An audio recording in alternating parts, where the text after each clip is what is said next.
From Dexter standing over the chopped-up remains of the ice truck killer, calmly explaining blood spatter to Masuka, to Dexter walking through the Santa Muerte beheading scene, knowing he killed someone the night before, to Dexter photographing Travis Marshall's victims while secretly planning Travis's own kill room.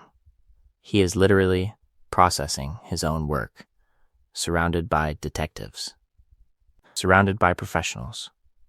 And no one blinks. We watch him bag blood, adjust trajectories, rewrite patterns. We watch him stand inside the Bay Harbor Butcher investigation, listening to Batista and LaGuerta debate the psychology of a vigilante killer, while the actual vigilante killer tops off his coffee and updates his case notes. These aren't isolated coincidences. This is the operating system of Dexter's life. So here's the impossible question. How did an entire homicide department, allegedly built to catch people exactly like Dexter Morgan, spend 8 seasons orbiting the truth without ever fully landing on it? How does the blood spatter guy leave a trail of bodies across Miami and still read as the socially awkward but brilliant coworker rather than the central suspect? In this video, we're going to treat Miami Metro itself like a crime scene. The central question isn't just why didn't they catch him. The focus is not just on Dexter's talent for cover stories or Harry's code as a clever ethical hack. The real investigation is what specific systems, relationships, and institutional failures made it structurally difficult to even imagine Dexter as the Bay Harbor Butcher, let alone prove it. To keep this clear, each major section will move one layer deeper. First, Dexter's forensic cover, the access, the authority, the built-in alibis that let him manipulate evidence with almost no oversight. Then, the culture of Miami Metro, the shortcuts, the tunnel vision, the bureaucracy that turns red flags into background noise. After that, we'll walk through the near-exposure arcs, season by season, from Brian and Dokes to LaGuerta and Deb, tracing the exact moments the plan should have collapsed, and why the collapse never finishes. Along the way, we'll pause on the pressure points, Dokes stalking Dexter through parking garages, LaGuerta reopening the Bay Harbor Butcher case alone, Deborah literally watching Dexter stab Travis in that church. These are not minor scares. These are full-blown system failures, where the truth is visible, undeniable, and still somehow absorbed back into the illusion that Dexter is one of the good guys. Because Dexter's greatest weapon is not his knives, his plastic, or even his code. It's the institutional blind spots and human weaknesses of the people around him. Loyalty that overrides procedure. Grief that clouds judgment. Ambition that turns inconvenient leads into career risks. The question is, once we map those blind spots, does Miami Metro's ignorance still feel believable? Or does it start to look like the show's darkest joke? Let's kick things off with the foundation of Dexter's disguise, the forensic role that lets him literally design what everyone else believes is true. On paper, Dexter Morgan is not the hunter. He's the interpreter. The man in the lab coat who steps over the body, stares at the walls, and calmly tells everyone else what the violence means. That job description sounds dry, procedural, almost boring. In practice, it is the perfect position of control. To keep this clear, a blood spatter analyst at Miami Metro is effectively the first storyteller on scene. Dexter walks through the room before the detectives have their theory, before anyone has locked into a narrative. He traces arcs on the drywall, notes cast off on the ceiling, and from those red constellations, he builds the official sequence of events, where the killer stood, how many blows landed, which direction the victim fell. The investigation doesn't just find facts after that. It follows the story he already told. That means his presence at almost every major homicide is not suspicious. It's mandatory. When the ice truck killer leaves dismembered bodies in public spaces, Dexter's there because blood is everywhere. When the Bay Harbor butcher case explodes in Season 2, he's embedded in the task force because he's the only one who can decode the ocean dump crime scenes. Even when he's cleaning up his own failures, like tweaking the doomsday crime scenes to frame Travis, he can walk right back into his own work and analyze it in front of everyone. The central question isn't why is Dexter here? It's how fast can we get Dexter here? And inside that access is a quiet asymmetry. No one else in the room truly understands what he's doing. We watch Batista, Quinn, Deb, even Lagerta stand back, while Dexter mutters about angle of impact and velocity. They can challenge a hunch. They can't challenge trigonometry they never learned. His technical language becomes a kind of shield. It turns his word into evidence. If he says the blood shows the killer exited through the back door, who is going to argue with the math? Visually, the show leans into this. Lab coat, gloves, clipboard, shoe covers. Dexter is coded as the science guy, the harmless specialist. Detectives point guns, he points laser pointers. They raise their voices, he raises charts. Along the way, that costume performs a psychological trick on everyone in the room, including us. We stop running him through the suspect filter and start filing him under support staff, even as his hands are literally inside the crime. Once we see that, the darker function of his role snaps into place. Because the person defining directionality, timing, and angle is also the person who most benefits from a slight misread. He doesn't have to fabricate wild fantasies. He just nudges. A blow that came from the left instead of the right. A window of time that's an hour wider than it should be. A pattern that suggests 2 assailants instead of 1. Every tiny adjustment is plausible, professional, unimpeachable, and steers the trajectory of suspicion a few crucial degrees away from him. From day one, the system is rigged in his favor. The code tells him to leave no trace, but the real safety net is that he's the one translating the traces for everyone else. In this video, we're going to keep returning to that imbalance because it's the quiet engine behind so many later failures, when the person who understands the evidence best is also the one you trust the most. How many red flags have to pile up before anyone even considers that the lab coat might be the real predator? And if his job is the perfect camouflage, what happens when personal relationships start poking holes in that white coat? So let's kick things off with the least cinematic, most dangerous weapon Dexter ever has, his calendar. Not the knives, not the plastic. The shift roster, the on-call rotation, the little bureaucratic grid that turns every late-night disappearance into standard procedure. Dexter is the person who can credibly vanish at any hour because the job demands it. A body drops at 3 a.m.? Of course the blood guy gets called. He leaves Rita's bed, he walks out of a birthday party, he ghosts a date with Rita or a stakeout with Deb, and everyone fills in the blank for him. Must be a scene. The central question never becomes, where were you? It becomes, how bad was it? That's a shield you don't have to actively hold up. The institution holds it up for you. To keep this clear, Dexter doesn't just react to the schedule. He weaponizes it. He lives inside the dispatch logs and notification patterns. He knows when patrol units tend to stumble onto dump sites, how long it takes for a scene to be secured, when Masuka will arrive, when Lagerta will start breathing down necks. He studies those rhythms the way other killers study locks. The focus is not just on killing without leaving evidence, but on killing in windows that the investigation will later certify as his work hours.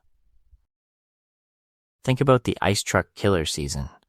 Dexter's out all night chasing a rival who's literally staging tableau about Dexter's own psychology, and yet his erratic hours track perfectly with a department on high alert.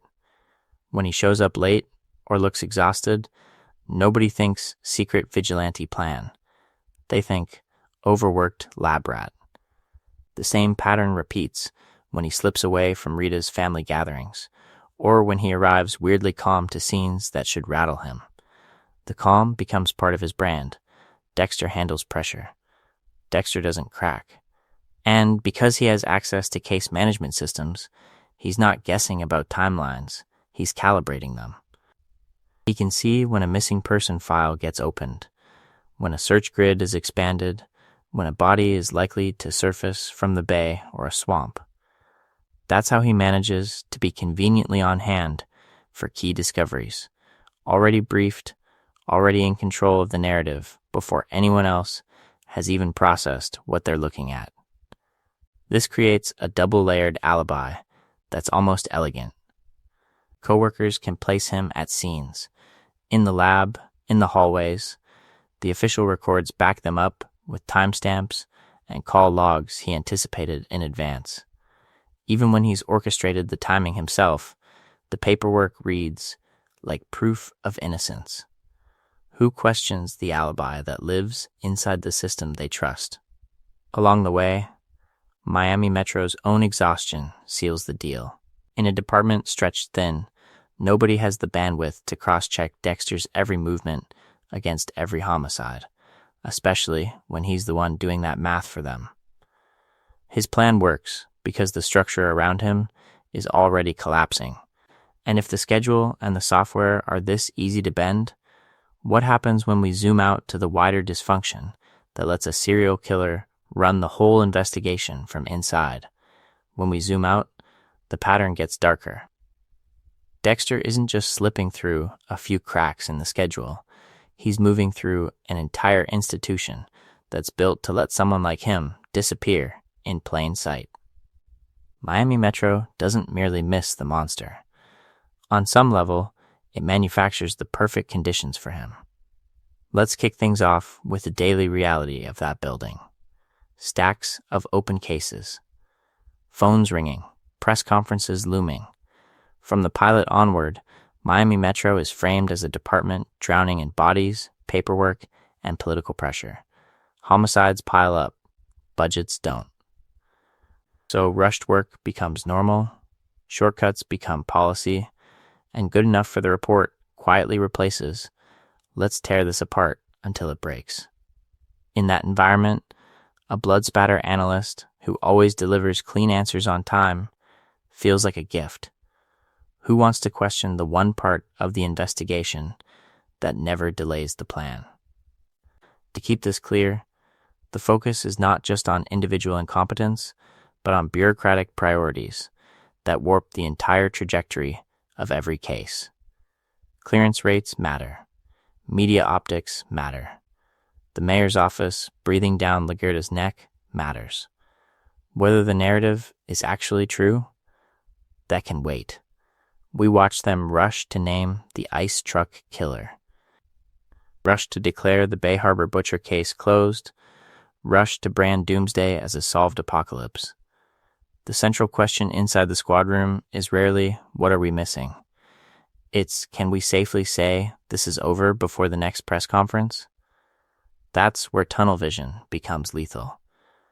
Once a suspect fits the story, everything else gets bent to match. Dokes glowers at Dexter, so he becomes the perfect scapegoat for Bay Harbor. Trinity looks like the suburban ghost, so no one asks why the blood guy who cracked his pattern is unraveling emotionally.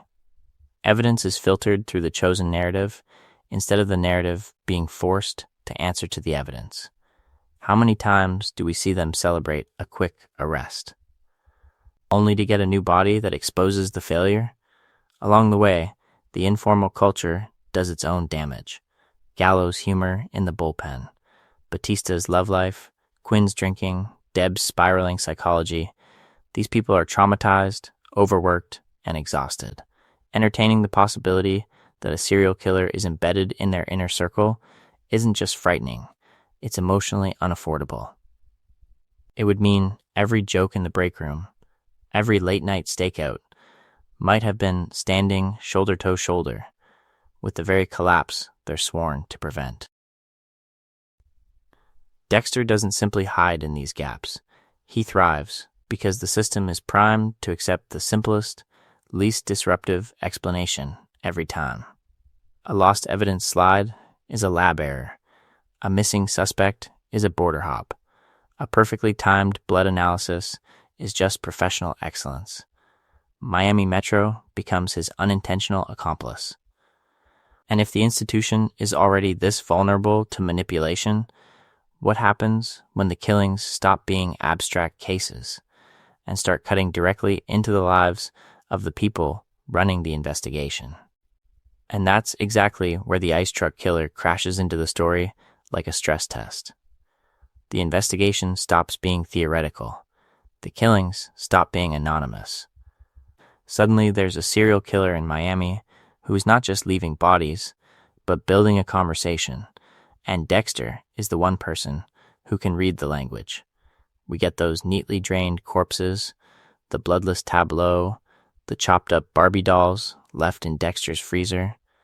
Every scene is a mirror. Every crime scene is a message. This isn't random slaughter. It's design. It's a plan aimed straight at the blood spatter analyst standing in the middle of the room. And if we step back for a second, that should be wildly suspicious. A major case where the killer clearly has inside knowledge of procedure, access to police chatter, and an obsession with someone inside Miami Metro. Who else would you look at first but the quiet guy whose entire psychology revolves around blood and control? But to keep this clear, what we know and what Miami Metro knows are not the same thing. We see Dexter's flashbacks, his childhood trauma, his private fascination with the killer's artistry. They don't.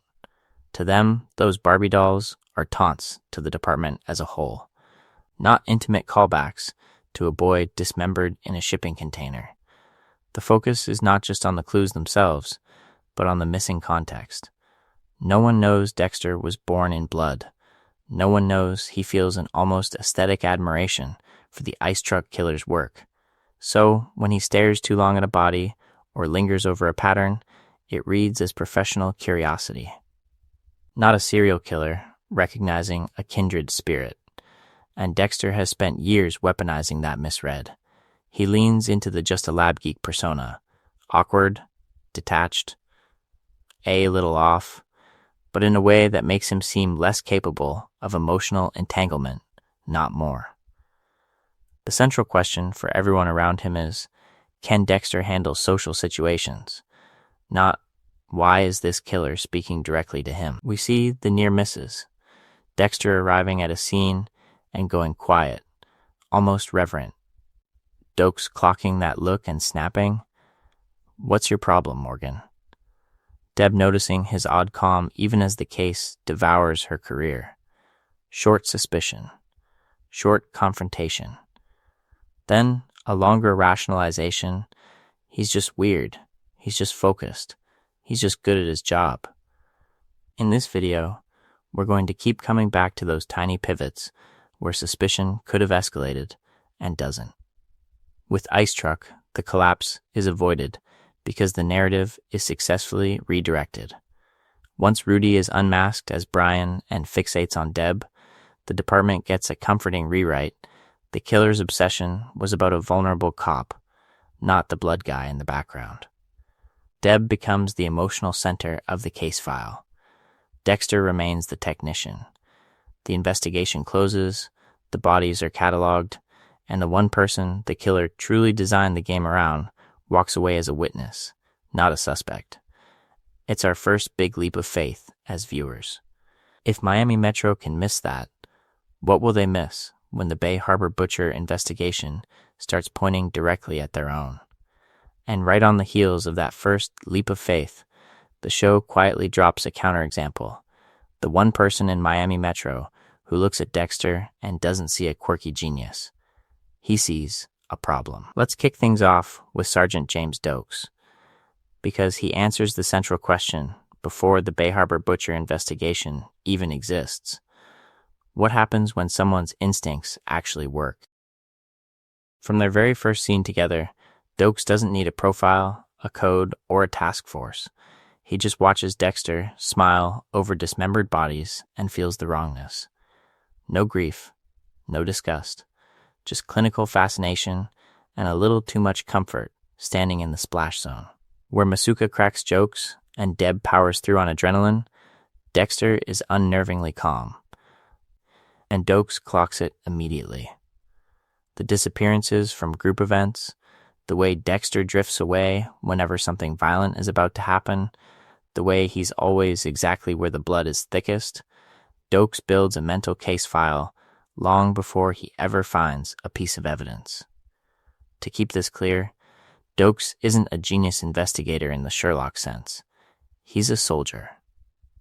His whole psychology is threat assessment. So when everyone else writes Dexter off as the weird but brilliant blood guy, Dokes treats him like a hostile with great cover. That's why he tails Dexter to night meetings, confronts him at crime scenes, explodes when Dexter shrugs off horror with that empty half smile. The very behaviors the rest of the squad accepts as harmless quirks are to Dokes. The pattern of a man rehearsed in violence. But here's where the system fails the one person it's technically working through. Dokes is volatile, aggressive, and already has a reputation for blowing up at suspects and colleagues. Every time he corners Dexter in the hallway or snaps at him in front of the team, his accurate suspicion is reframed as a personal vendetta, not professional insight. Is he following a lead, or just bullying the lab rat again? The culture at Miami Metro decides it's the latter. Dexter sees that and turns it into a plan. He leans into the harmless victim role, letting Dokes shove him, letting others intervene, playing the soft-spoken tech who's being harassed. The focus is not just on Dexter avoiding suspicion. It's on him weaponizing Dokes' own reputation against him. Along the way, every outburst isolates Dokes further, until the only cop who actually sees through the mask is also the least believable voice in the room. And yet, Dokes keeps getting close. He follows Dexter to the docks. He confronts him at crime scenes where the blood tells a different story than the report. Eventually, he finds the blood slides, the operational core of Dexter's illusion of control. For a moment, the entire trajectory of the series tilts. The investigation is in the right hands. The mask is cracked. Then, the collapse. Dokes is framed as the Bay Harbor butcher, caged and finally blown up by Leela. The investigation survives, but the investigator doesn't. What are the consequences of that removal? It proves the system can, in theory, work. One good cop can see the truth. But it also shows how quickly culture, manipulation, and sheer narrative convenience can erase that truth. Dokes becomes the ghost of the investigation that should have happened, clearing the path for Dexter's next. Bigger crisis when someone with more power and more patience than Dokes starts asking the same questions. Dokes becomes the ghost of the investigation that should have happened, and then the nightmare gets a name. The Bay Harbor Butcher. This is the moment Dexter's entire career of perfect kills washes back onto shore as evidence, as case files, as a task force bulletin board in his own squad room. Let's kick things off with the stakes. Those trash bags in Biscayne Bay aren't just anonymous bodies. They are Dexter's life's work, serialized and cataloged. Every meticulous cut, every plastic-wrapped ritual, dragged into daylight and pinned to the wall. For once, the investigation isn't circling a random monster out there. It is literally chasing Dexter's operating system. Keep this clear, the Bay Harbor Butcher case forces Miami Metro to say the quiet part out loud. Someone is killing with precision, with discipline, with a working knowledge of police procedure and forensic countermeasures. The dump site is practically in their backyard. The bodies are drained, dismembered, wrapped to minimize trace. The scene screams insider. Who else would understand how to leave so little behind? how to exploit gaps in patrol patterns, how to make the ocean a recurring accomplice. In any realistic department, those facts alone would trigger an internal audit. You'd ask, who has the skills, the access, the temperament? You'd look hard at the blood spatter analyst, who's always first on scene, who lives alone, who seems a little too interested in the psychology of killers. The trajectory of the evidence should bend inward. Instead, it gets bent by Dexter. Dokes, briefly, puts the investigation back on its proper axis. He finds the blood slides. He tails Dexter off book. He does what the entire task force should be doing, treating the quiet lab guy as a viable suspect. For a moment, the plan of the universe seems to be catching up to Dexter's plan of control. Then, Dexter rewrites the narrative. He plants dismembered remains in Dokes' car. He uses Dokes' surveillance to make him look obsessed, unstable, guilty. He exploits Dokes' isolation in the unit, his temper, his history of violence. The focus is not just on what evidence exists, but on who Miami Metro is already prepared to believe is a monster. When Leela blows up the cabin and Dokes dies, the collapse is complete. A dead suspect. A neat explanation. A tragic hero story for the department. They hunted one of their own, paid in blood, and stopped a prolific killer. Who wants to reopen that wound? Who wants to ask whether the blood spatter guy steering the profile maybe steered it away from himself? This is where the central question gets its darkest answer. The one time Miami Metro almost catches Dexter, they don't just miss him. They choose the easier story instead.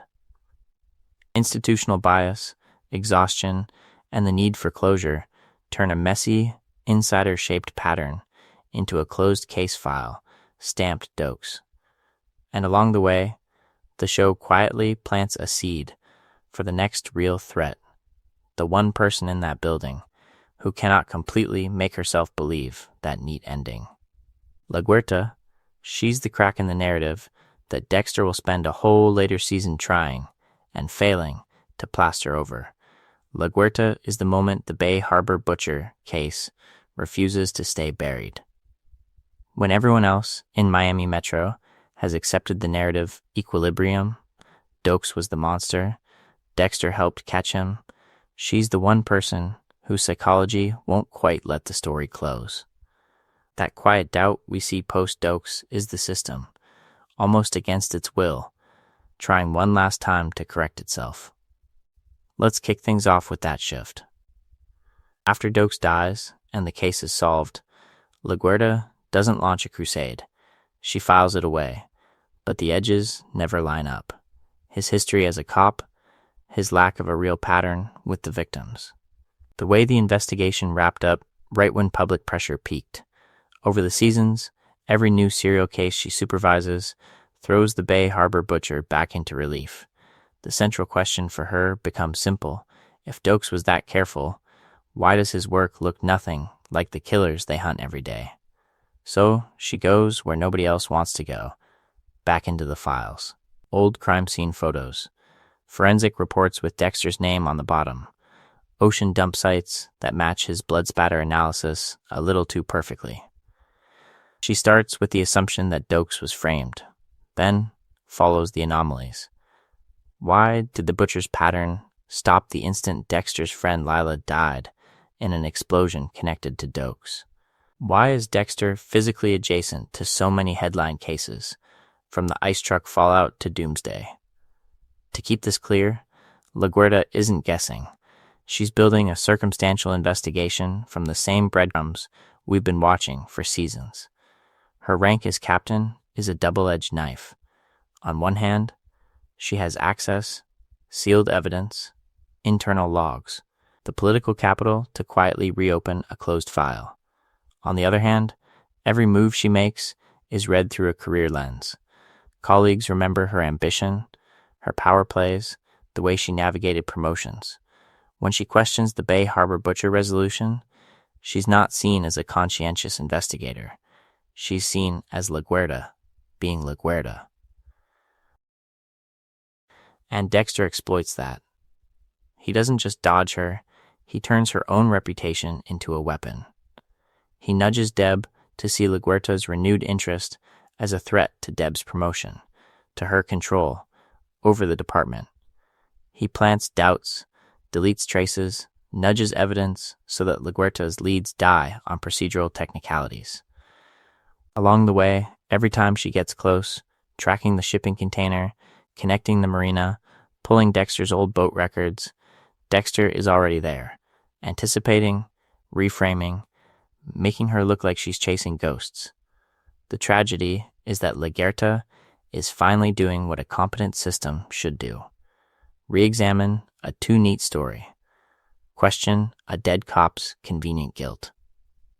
Test the code of institutional loyalty against the actual facts. But Miami Metro's cultural immune system doesn't target the real pathogen. It targets her. Batista is hurt that she's dragging Doak's name through the mud. Deb sees a political attack. Quinn shrugs it off as obsession. The investigation collapses under the weight of social pressure long before it can collapse Dexter's cover. By the time LaGuerta is undeniably right, the window for a clean arrest is gone.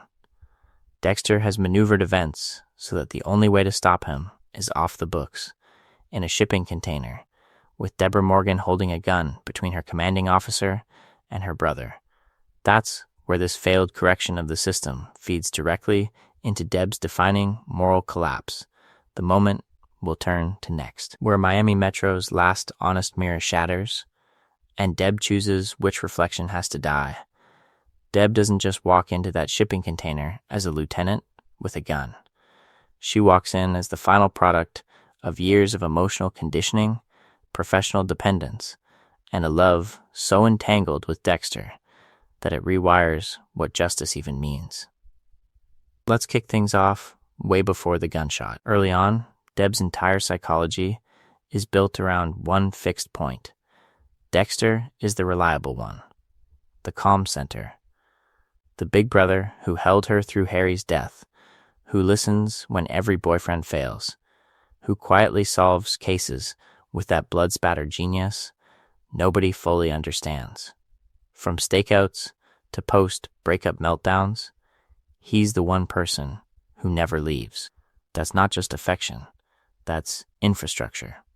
To keep this clear, when your emotional survival plan is Dexter always has my back, suspicion becomes almost impossible.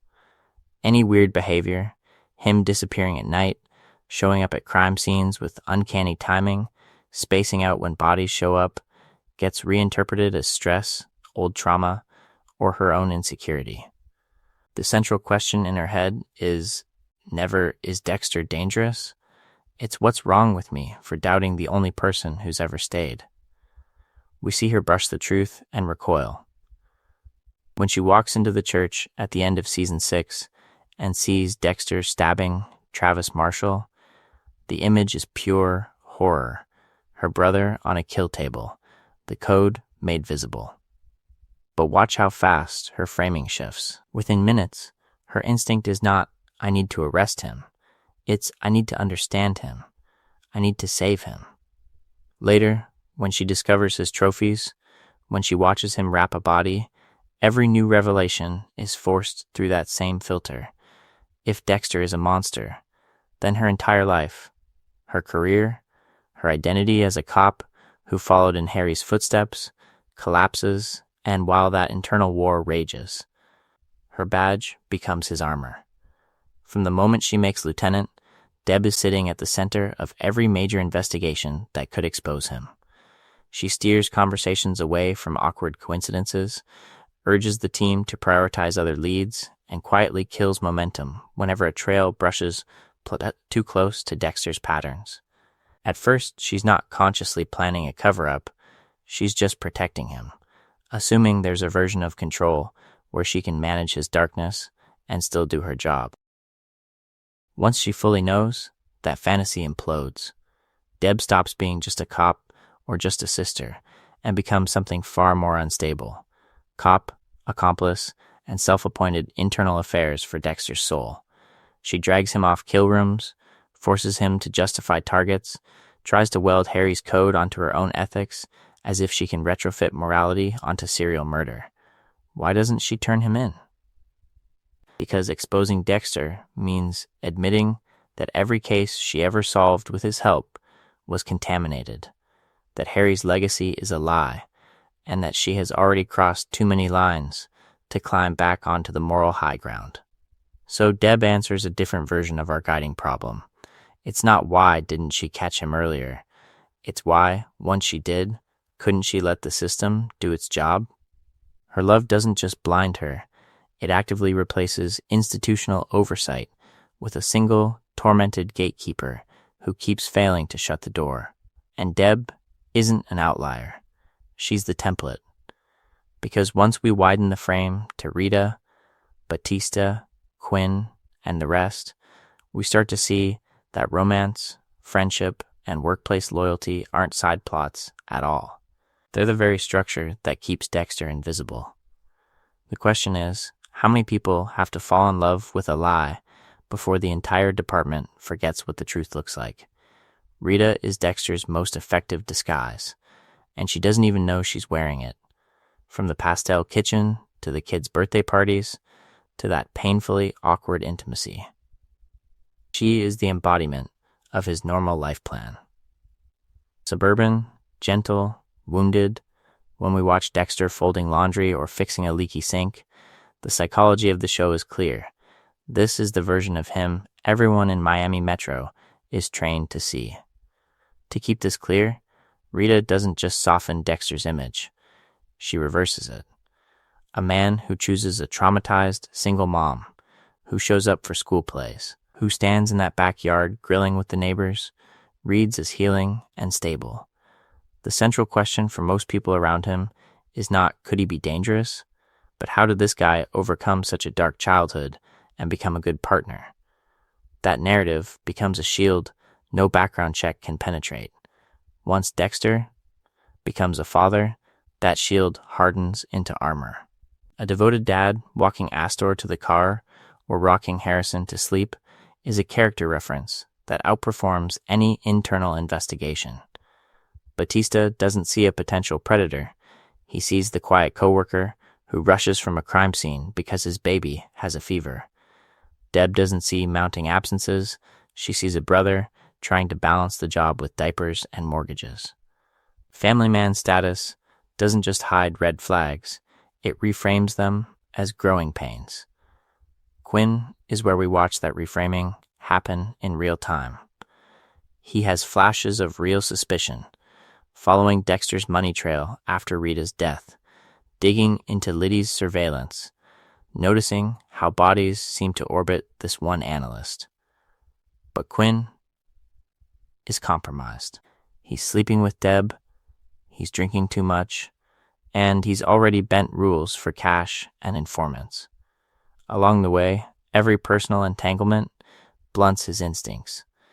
Is he going to burn Deb's brother on a hunch when his own record is messy enough to destroy the case?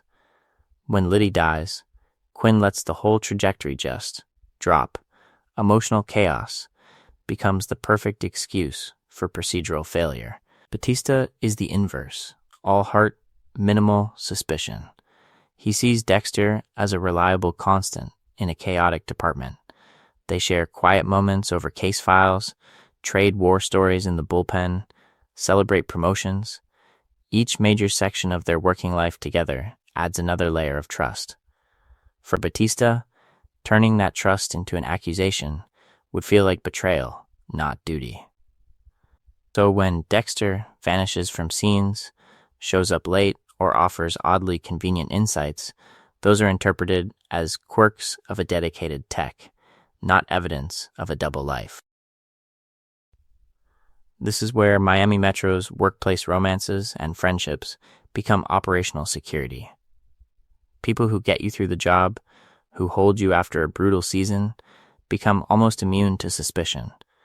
The focus is not just on procedure, but on preserving the fragile illusion that the family you built at work is safe. So every time Dexter's plan wobbles, missed anniversaries, strange mood swings, sudden emotional distance Someone rushes to supply a comforting explanation. Rita blames stress. Quinn blames grief. Batista blames overwork. The system, hungry for cohesion, accepts all of it. These bonds don't just make Dexter harder to suspect. They actively rewrite evidence in real time. A bloody coincidence becomes a tragic overlap. A pattern of proximity becomes bad luck. Because if Dexter is a monster, what does that say about everyone who loved him, worked beside him, vouched for him? That question is so destabilizing that the entire department unconsciously chooses denial. And this isn't limited to Miami. When we bring in outsiders like Lumen and Hannah, that protective web doesn't disappear, it mutates, spreading the same dangerous loyalty far beyond the walls of Miami Metro. That protective web of loyalty becomes even more dangerous once we look at the big bads, because every major season arc quietly trains Miami Metro and us to stare at the wrong monster. Let's kick things off with the pattern itself. A new killer appears. Miami Metro mobilizes. Dexter steps in as the quiet expert in the lab, while, in parallel, he launches his own off-book hunt under Harry's code. In this video, we're going to keep coming back to that dual track, because structurally it's the engine behind almost every near exposure he survives. To keep this clear, think about the basic logistics. Dexter is on every task force. He sees every file, every body, every blood pattern. Then, at night, he's chasing the same target alone, breaking into houses, moving bodies, staging scenes. The central question isn't just why didn't they suspect him, it's how many times did the investigation brush right past his shadow and then get yanked back toward the headline killer. Trinity is the cleanest case study. On paper, Dexter's plan is elegant: infiltrate Arthur Mitchell's life, study his psychology, then kill him without disturbing the official investigation. In practice, the walls between those worlds disintegrate. Dexter inserts himself into Arthur's family under a fake identity. He's disappearing during work hours, showing up exhausted, making bizarre excuses. At the same time, his blood work is literally guiding Lundy and Deb toward Trinity's pattern. When Trinity's daughter points to Kyle Butler, when Quinn starts sniffing around that alias, when Arthur storms into Miami and kidnaps Dexter in broad daylight, the coincidences around this one blood spatter analyst should be blinding. Instead, the narrative spotlight stays glued to Trinity's mythology, and Dexter slips back into the crowd as the traumatized coworker who lost his wife. The Doomsday Killer arc runs the same play with even sharper edges. Dexter identifies Travis Marshall long before Miami Metro does, and launches a solo pursuit, stalking him across rooftops and abandoned buildings, while the department builds its apocalyptic profile. That rooftop scene, where Dexter almost kills Travis as the cops close in, is the whole pattern in miniature. Sirens below, chopper overhead. Dexter one mistimed stab, away from being caught on a neighboring roof at the exact epicenter of their raid. Over and over that season, he lies about his whereabouts, arrives seconds before or after the team, manipulates scenes so Travis appears alone. Batista, Quinn, Deb, they notice the odd timing, the strange intensity, but each time, a new tableau of biblical carnage pulls their attention outward. From Trinity to Doomsday to later villains, each major section will hit the same beats. Dexter overcommits. He juggles analyst and hunter. The plan frays. Someone briefly questions the discrepancy. Then the show's structure itself becomes his camouflage. The focus is not just on the killer of the season. It is swallowed by them. So completely that Dexter's inconsistencies read as background noise. And that's the brutal answer the series keeps giving us. They never caught him, because they were always chasing the person he put in front of them. until, finally, his two lives stop running parallel and collide in the same room, under the same flashing lights. And when those two lives finally share the same air, we hit the strangest paradox in the whole series. Dexter's plan keeps collapsing in front of Miami Metro, and yet the investigation never really turns around and looks at him. Let's kick things off with what Dexter's plan falling apart actually means. It's not just a bad night. It's victims slipping the plastic. It's witnesses walking away. It's kill rooms left standing like crime scene dioramas. It's Miami Metro literally stepping into spaces Dexter designed to be invisible. Every time that happens, the mask should crack. Instead, the department blinks and moves on. To keep this clear, we can track a few anchor disasters. The abandoned kill rooms that show up as anonymous crime scenes. The near exposure with Lumen in the Barrels case, where a traumatized survivor is hiding in Dexter's life while Miami Metro works the same victims. The church with Travis Marshall, where Deb walks in as Dexter drives the knife home. And all the bodies that surface off-script, the chopped up remains the Bay Harbor Butcher Task Force pulls from the ocean. The doomsday tableau that intersect with Dexter's private hunts. At each of these points, we watch the same pattern, a legitimate investigation, real questions, and then a quiet reframing that turns Dexter from suspect into specialist.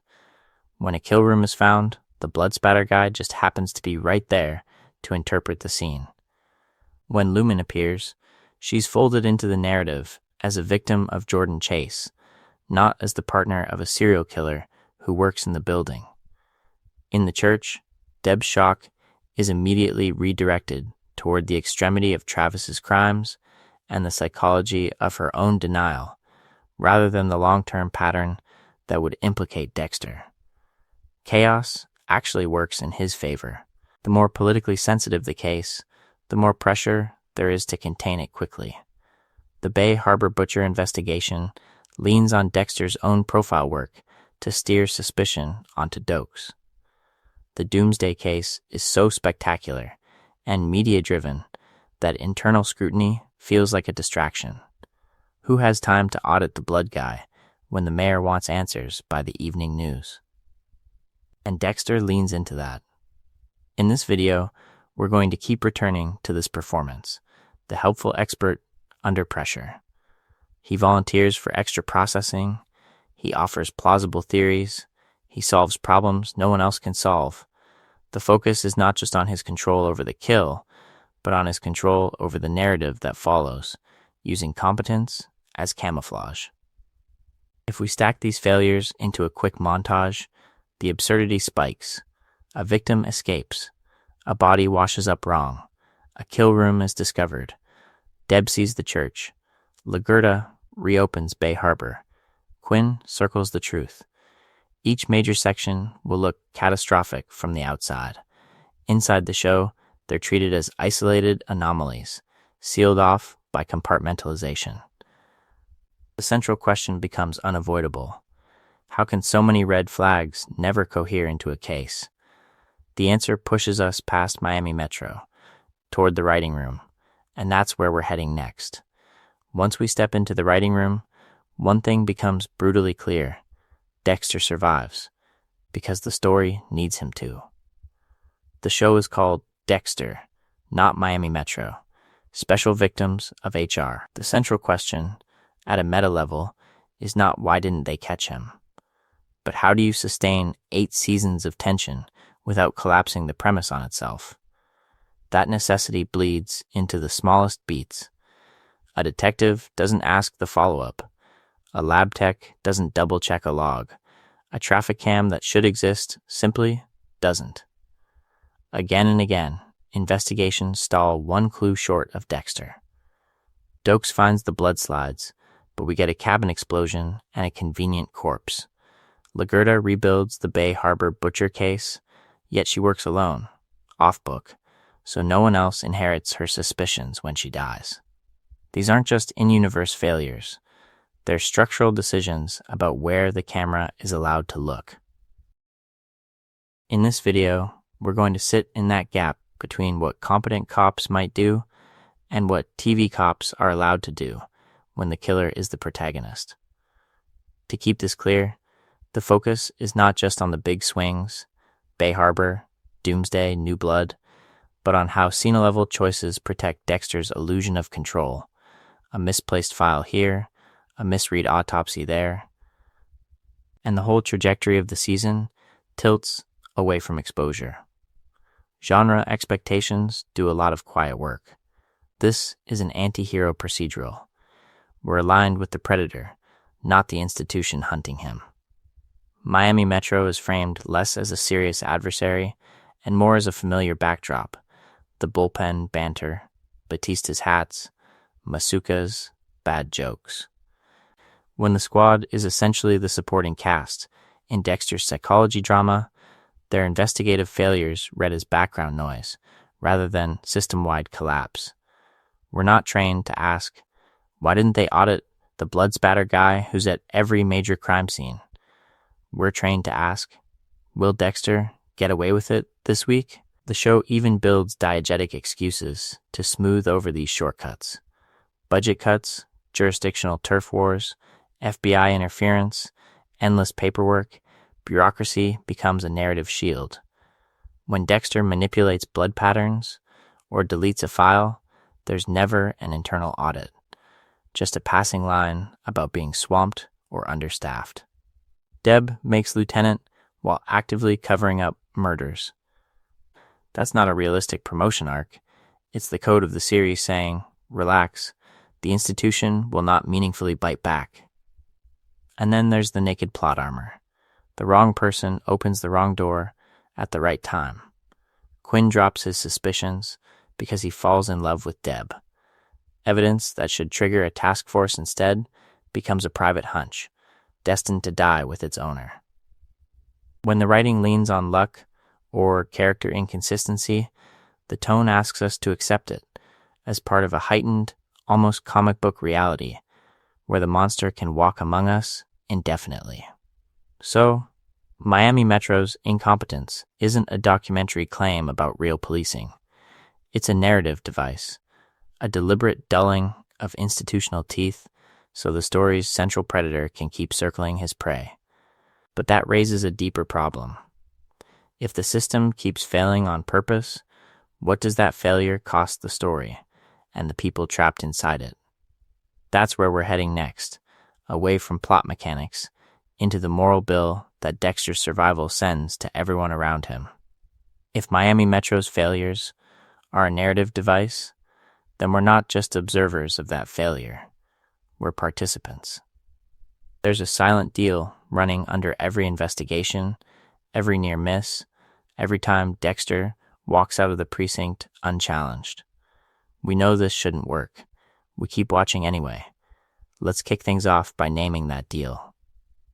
We agree, almost unconsciously, not to stop the show every time a background check is too shallow, an internal audit never happens, or a blood spatter analyst is left alone with critical evidence.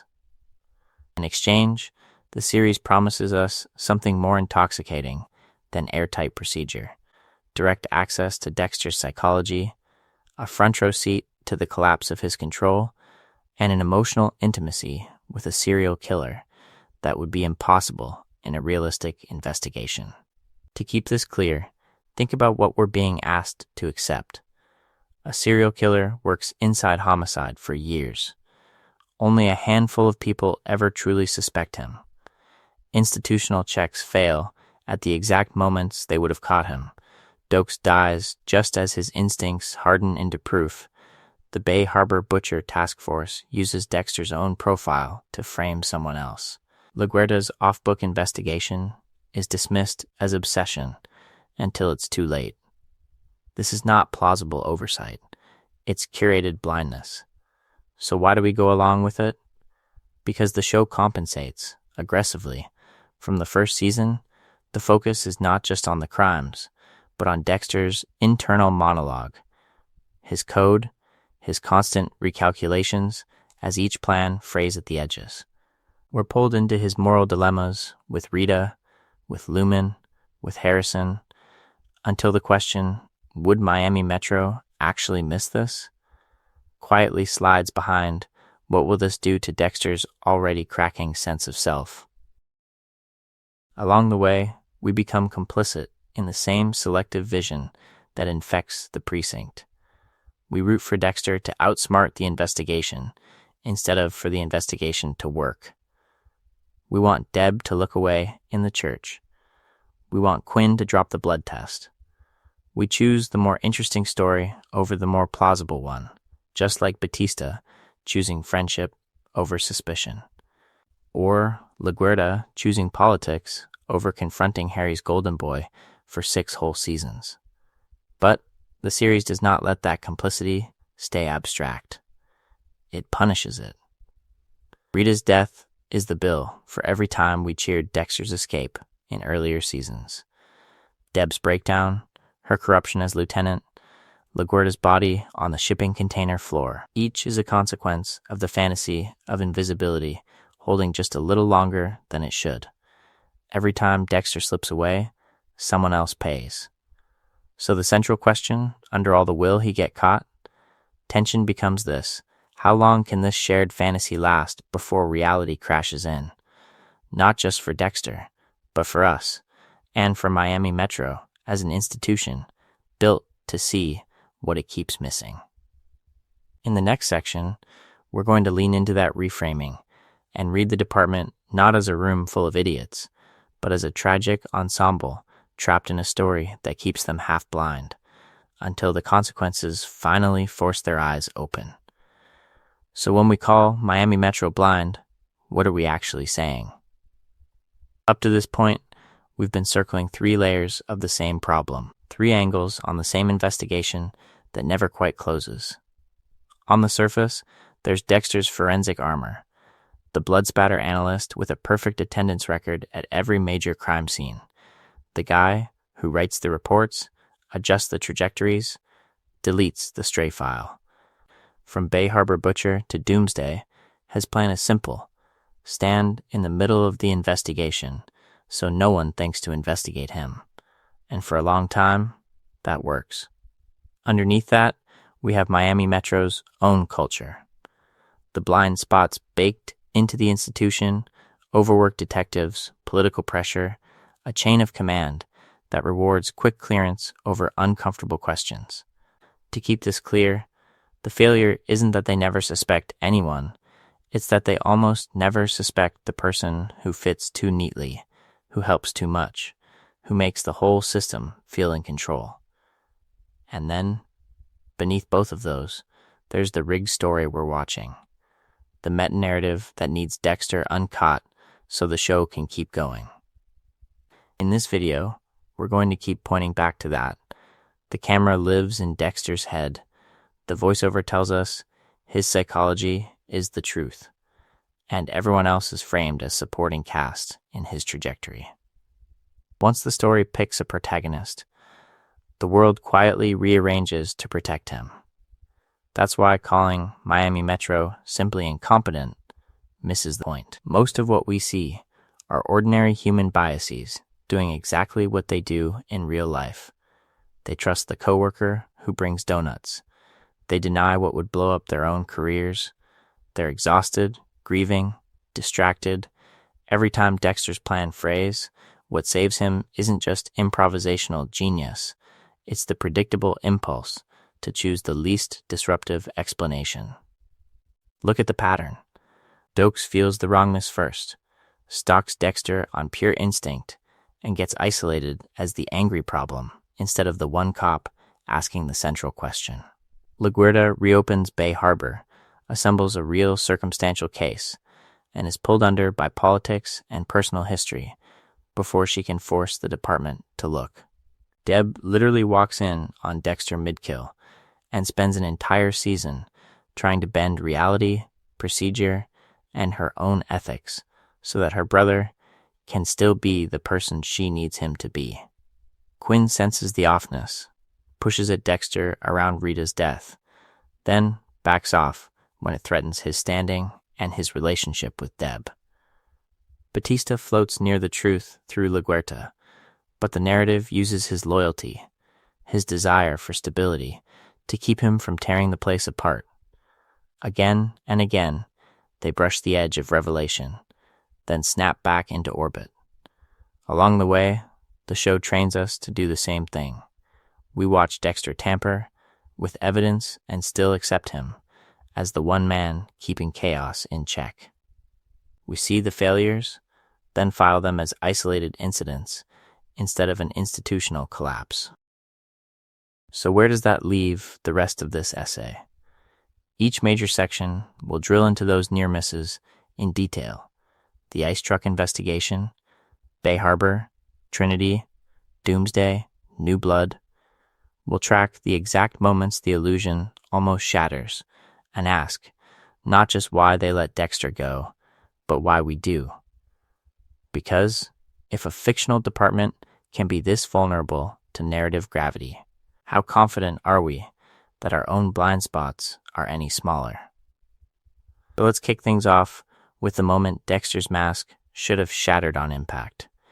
The Bay Harbor Butcher investigation. A task force built to hunt a methodical vigilante who targets criminals, uses a meticulous ritual, and clearly understands police procedure, while the actual killer quietly bags evidence for that same task force in the next room.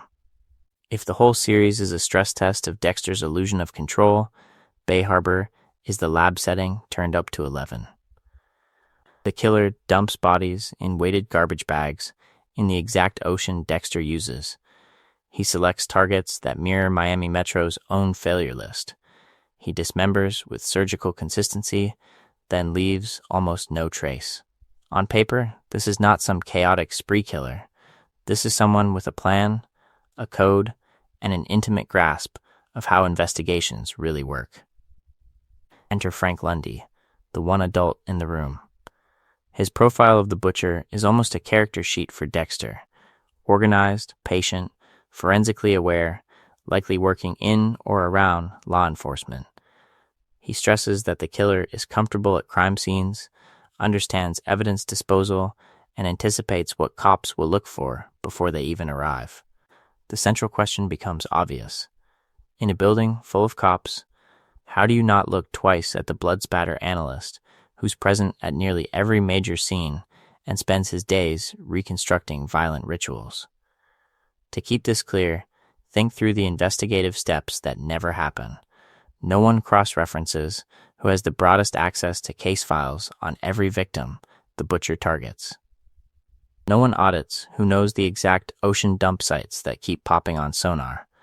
No one asks who has both the technical skill to clean a room perfectly and the authority to walk into active scenes without being challenged. Dexter sits at the intersection of all three vectors, and yet he's treated as background infrastructure. Instead, the narrative inside Miami Metro hardens into something safer.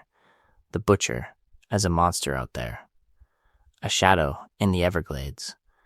A ghost on a boat. The focus is not just on catching him, but on preserving a comforting psychology where evil is external, distant, and fundamentally other. Once that story calcifies, it becomes emotionally impossible to imagine that same monster refilling the coffee pot in the break room. And when suspicion finally lands in the building, it slides toward Dokes, the aggressive outlier who already makes everyone uncomfortable. Dexter's own profile work helps steer it there. The department's bias does the rest. The weird but helpful lab guy cannot be the apex predator. The angry sergeant with a temper must be. That's not logic. That's narrative gravity. Along the way, we see how institutional habits, tunnel vision, deference to specialists, blind trust in one of us, protect Dexter more effectively than any plastic sheeting. Bay Harbor doesn't just show us a near miss. It shows us the entire department rehearsing how to miss him again. And they do. Because once you've convinced yourself the killer is always somewhere else, what happens when he comes home for dinner? Next, we need to watch what happens when that denial runs headfirst into someone who refuses to play along. Dokes. Dokes refuses to play along. Lundy, in a quieter way, does something even more dangerous. He builds a profile so accurate it should have burned Dexter's entire life down, and instead, it protects him. Let's kick things off by laying out what Lundy actually says. His Bay Harbor butcher is disciplined, almost militaristic, emotionally detached, ritualistic, patient. He talks about a killer who understands police procedure so well he can anticipate every move. Someone with intimate knowledge of forensics, evidence handling, and investigative blind spots. Not a thrill killer, a planner, a man obsessed with control. Now watch how that abstract psychology snaps directly onto Dexter's reality. From the first season, Dexter is preternaturally calm under pressure. Dokes screams in his face, suspects him, tails him. Dexter's pulse barely moves. Crime scenes collapse into chaos, but Dexter glides through, already gaming out where he'll move the blood, what he'll report, what he'll miss. That isn't just a quirky lab tech. That is Lundy's profile walking around the bullpen. To keep this clear, think about the ritual. Plastic-wrapped kill rooms, methodical dismemberment, the blood slide trophies filed in perfect order. Stalk the target. Confirm the victims. Prepare the kill room. Leave no evidence. Lundy literally describes a ritualistic offender who returns to the same disposal site, who treats murder like a system. Dexter then stands in front of the team, explaining the ocean currents that would carry dismembered bodies out to sea, offering encyclopedic insight into how the butcher might be doing it. How does that not trigger every alarm? In this video, we're going to keep returning to this pattern. The tighter the investigation, the safer Dexter becomes. Lundy is sharp, but he's also human. He arrives with confirmation bias already humming. Serial killers are outsiders, drifters, ex-military, or at least visibly off. Dexter presents as the opposite. He's the helpful lab rat, the quiet coworker who brings coffee. The man with a grieving backstory and a badge-adjacent job. The central question in Lundy's mind is, which cop is hunting this monster? Not what if my favorite analyst is the monster. Professional courtesy seals it. There's an unspoken code inside Miami Metro. You don't casually turn on your own without overwhelming cause. Lundy relies on Dexter's blood work, his reconstructions, his supposed objectivity. Once you trust someone's data, you unconsciously trust the person. The idea that the investigation's backbone is also its target feels like narrative collapse, so nobody writes that script in their head. And here's the paradox. The more heroic Lundy becomes to the squad, the more untouchable Dexter is. The focus is not just on Lundy's brilliance, but on how everyone else orbits it. If Lundy doesn't flag Dexter, then by extension, Dexter must be safe. Batista, Deb, Laguerta, even the feds take their cues from his trajectory. Each major section of the task force's work that clears an internal suspect quietly clears Dexter too. Along the way, the show is asking us something uncomfortable. If the greatest profiler in the room doesn't see him, why should anyone else? Next, we have to look at the one person who does see him, who never needed a profile at all, Dokes, and the cost of being right too early. Dokes holding that wooden box in the cabin is one of those images that should end a story, not pivot it. A cop standing over literal trophies of blood, neatly labeled, hidden by the quiet guy from the lab. In any real department, that's not a quirky red flag. That's the start of a full-scale internal investigation. Let's kick things off with what those slides actually mean. Each one is a preserved moment of violence, cataloged with a precision that screams ritual, not routine. Dokes doesn't just find a stash of weird souvenirs, he finds a private archive that maps directly onto Miami's unsolved homicides. To keep this clear, the second that box surfaces, Every case Dexter has touched, every scene he's processed. Every late-night disappearance in his orbit should be reopened. You pull his swipe records, you pull his phone logs, you put him on leave, and you tear his work apart. Instead, the investigation collapses into a manhunt for Dokes. The slide box is treated as proof of his guilt, not as a question mark about how a blood spatter analyst's signature shows up at the center of the Bay Harbor Butcher narrative. The central question never gets asked: how did these trophies exist, undetected, in the life of a guy with access to every crime scene in the city? Then we go underwater. The graveyard of dismembered bodies rising from the ocean is Dexter's operational failure made physical. Dozens of weighted trash bags, cut up torsos, a pattern of dump sites that clearly reflects knowledge of tides and currents. Any competent task force cross-references that with people who understand decomposition, ocean drift, and forensic countermeasures. Who knows how long bodies stay intact? Who knows which currents will carry which evidence where? Dexter is a blood expert who works hand in glove with Masuka on exactly those questions. He's on the boat every weekend. He lives 10 minutes from the marina. Yet, no one builds a list of potential suspects based on specialized knowledge and proximity, then asks why the guy whose profile work is steering the investigation keeps landing them on Dokes. In this video, we're going to keep coming back to this pattern: evidence that points in two directions, and a department that always chooses the one that protects Dexter. Labeling Dokes the Bay Harbor Butcher becomes the perfect bureaucratic plan. Close the case, pin the horror on the already volatile sergeant, and avoid the political nightmare of admitting the real killer might be woven into the fabric of Miami Metro itself. The focus is not just on the plot convenience there, but on how the show weaponizes our psychology. We know Dexter is innocent compared to Dokes. We've lived inside his code, his trauma, his supposed rules. So when the frame job lands, we feel relief instead of outrage, even as the logic disintegrates.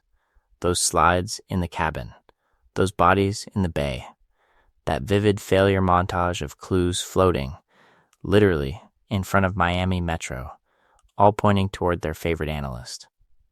Along the way, the series is training us to accept what the characters accept, that if the story needs Dexter to survive, the investigation will politely stop.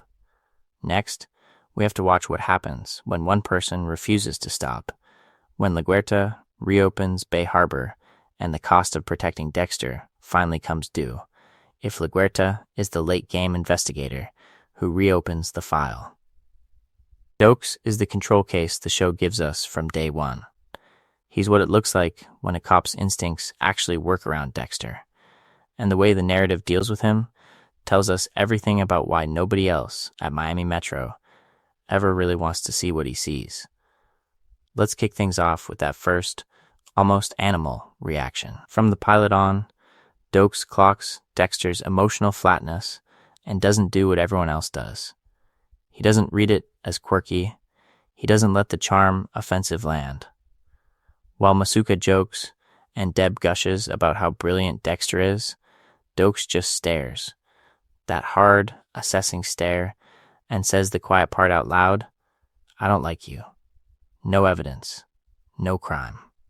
Just a cop whose psychology has been trained on violence long enough to recognize when something in the room is wrong. To keep this clear, Dokes is not working off a plan or a profile. He's working off pattern recognition. Dexter shows up to the worst scenes. Dexter is always there when the case breaks. Dexter is too calm when everyone else is rattled.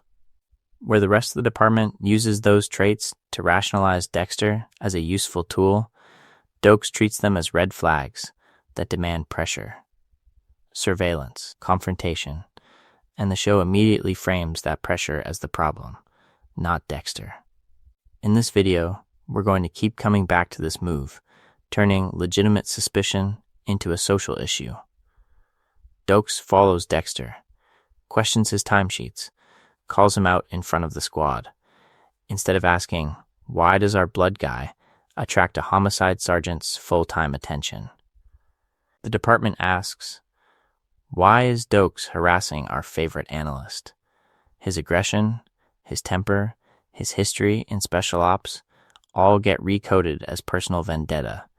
The investigation never formally opens, because it's easier to treat Dokes as a workplace conflict than as the only real lead they have." Then we hit the cabin. The Bay Harbor Butcher investigation, built on Dexter's own slides and dump sites, drives Dokes off the grid, following Dexter into the Everglades. We get the purest image of the central question: what happens when someone finally corners the monster? Dokes finds the bodies. He holds the blood slides in his hands. For a brief moment, the trajectory of the entire series tilts toward exposure. And then, Leela blows it up. Literally, the explosion doesn't just kill Dokes. It solves a psychological problem for the entire department. The crazy one was right, but also the killer, so they can move on. The focus is not just on the plot convenience.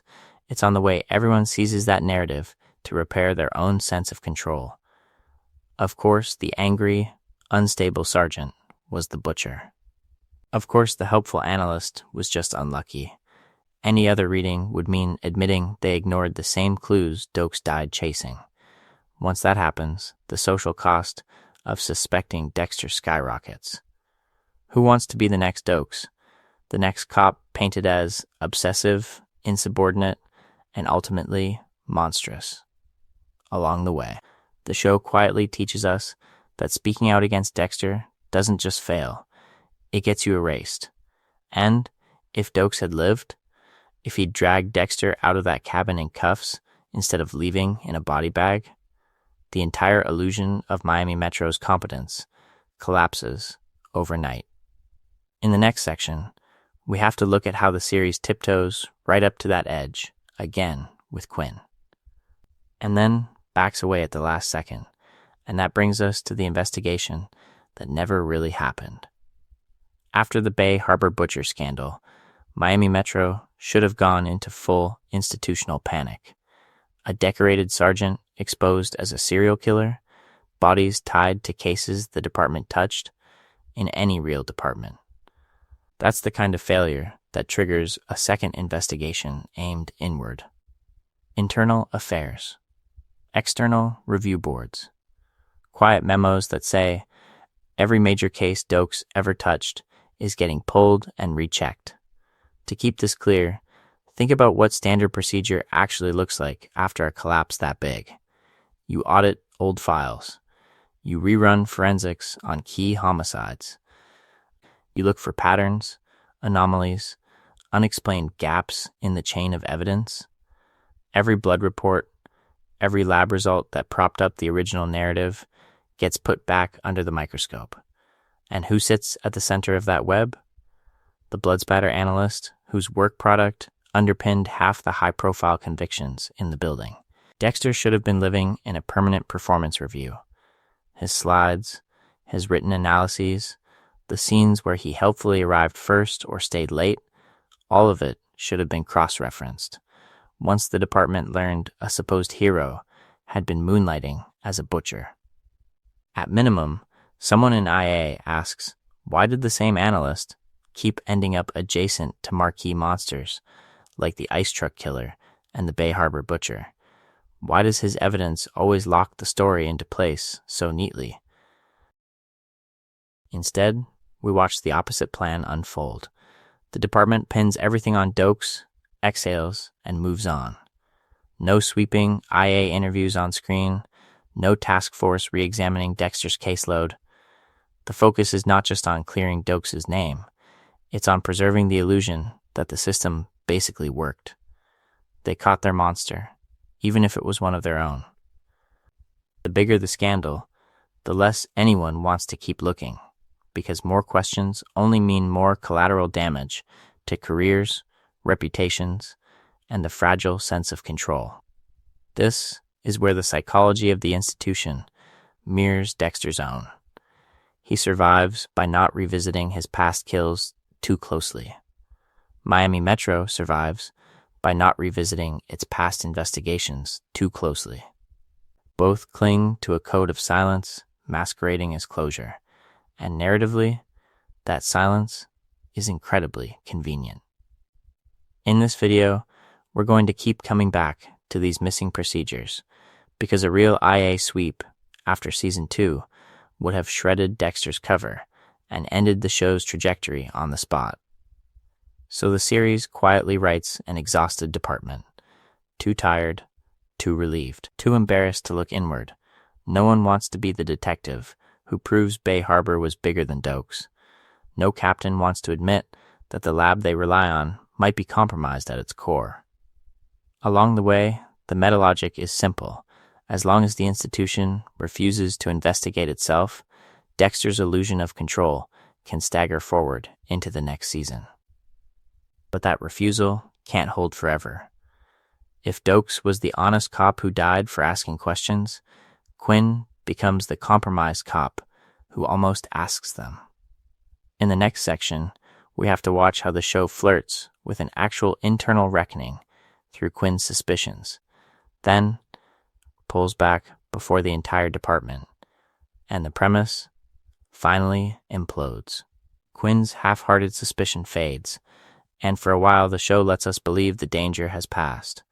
But then, the one person in Miami Metro who actually treats the job like an investigation, not a workplace soap opera, quietly picks up the Dokes thread and refuses to drop it.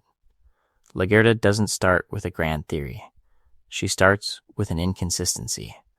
A single Bay Harbor butcher dump site that doesn't match Dokes' timeline.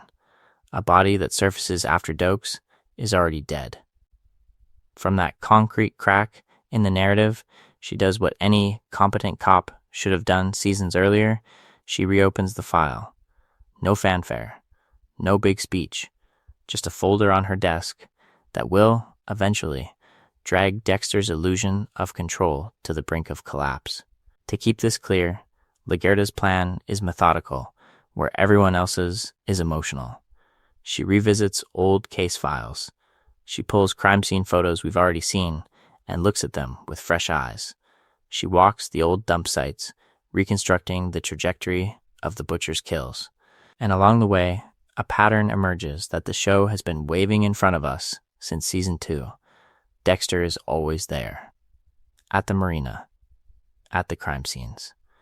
In the lab, processing the key evidence that either points to Dokes or conveniently disappears.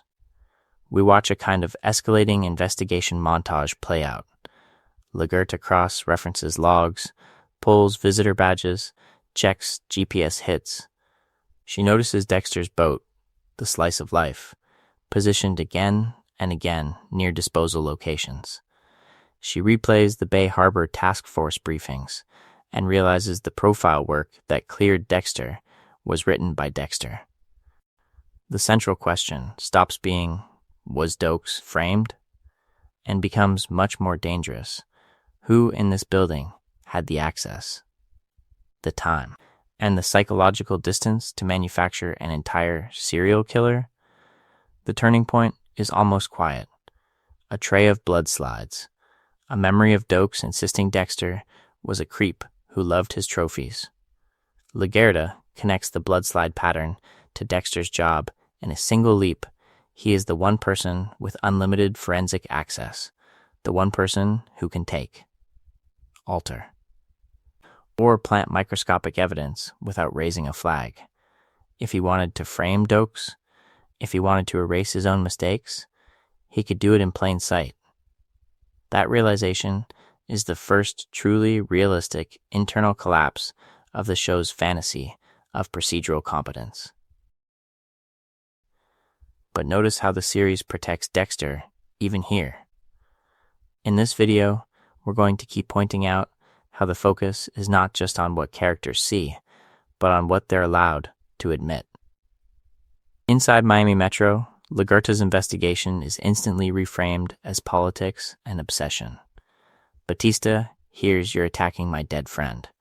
Deb hears you're threatening my promotion. The rank and file Here office, feud. So when Lagerta tails Dexter, when she finds the church, when she comes within inches of detonating his entire life, she's doing it almost alone. The institution has already decided what's comfortable to believe. In the next section, we have to follow that decision all the way to the shipping container, where Deb is forced to choose which version of reality she's willing to kill for. So when Lagerta tails Dexter, when she finds the church, when she comes within inches of detonating his entire life, she's doing it almost alone. The institution has already decided what's comfortable to believe, and at the shipping container. We watch that comfort weaponize itself into a death sentence for the truth. Let's kick things off with the physical layout, because Dexter's plan depends on geography. An abandoned container, a plastic-wrapped kill room, a strata bound to the table as a prop in Dexter's fantasy of control. Lagerta crashes that fantasy with something far more dangerous than a gun, a coherent narrative. She has the gas station footage, the GPS data, the Bay Harbor butcher files, the church connection. She has Doak's old suspicions and Deb's bizarre behavior finally lining up. She doesn't just suspect Dexter, she's morally certain, and she says it out loud. In that moment, the central question isn't, is Dexter guilty? It's, can anyone else afford for him to be? Lagerta orders Dexter to surrender, to end this quietly, to let the investigation finally follow the evidence instead of the myth. She's trying to drag his private code into public law. And then Deb walks in, and the scene stops being about evidence and becomes pure psychology. To keep this clear, Deb's choice is not between good and evil. It's between two incompatible realities. In one, Dexter is the monster she's been circling since the church with Travis Marshall. In the other, he is the broken, necessary brother she has restructured her entire life around. Shoot Dexter, and she validates Lagerta, Miami Metro, and every red flag she's ignored since season 1. Shoot Lagerta, and she retroactively turns all of Lagerta's work into the tragic obsession of a woman who went too far. She pulls the trigger on Lagerta. One shot, one body on the floor. But the real casualty is the investigation's credibility. Because now the only person willing to put Dexter's name on the Bay Harbor Butcher case file dies in a context that can be massaged into a messy, emotional accident. Dexter and Deb stage the scene as a shootout with Estrada. No manifesto, no recorded confession, just two dead people and a narrative vacuum that the department is eager to fill with something painless. In this video, we're going to come back to how institutions prefer clean endings over accurate ones, and this is Exhibit A. Batista, Quinn, the brass, they grieve. They eulogize Lagerta as a fallen leader, a victim of the job, not as a prosecutor of an unfinished truth. Questioning Dexter now would mean admitting they missed what she saw.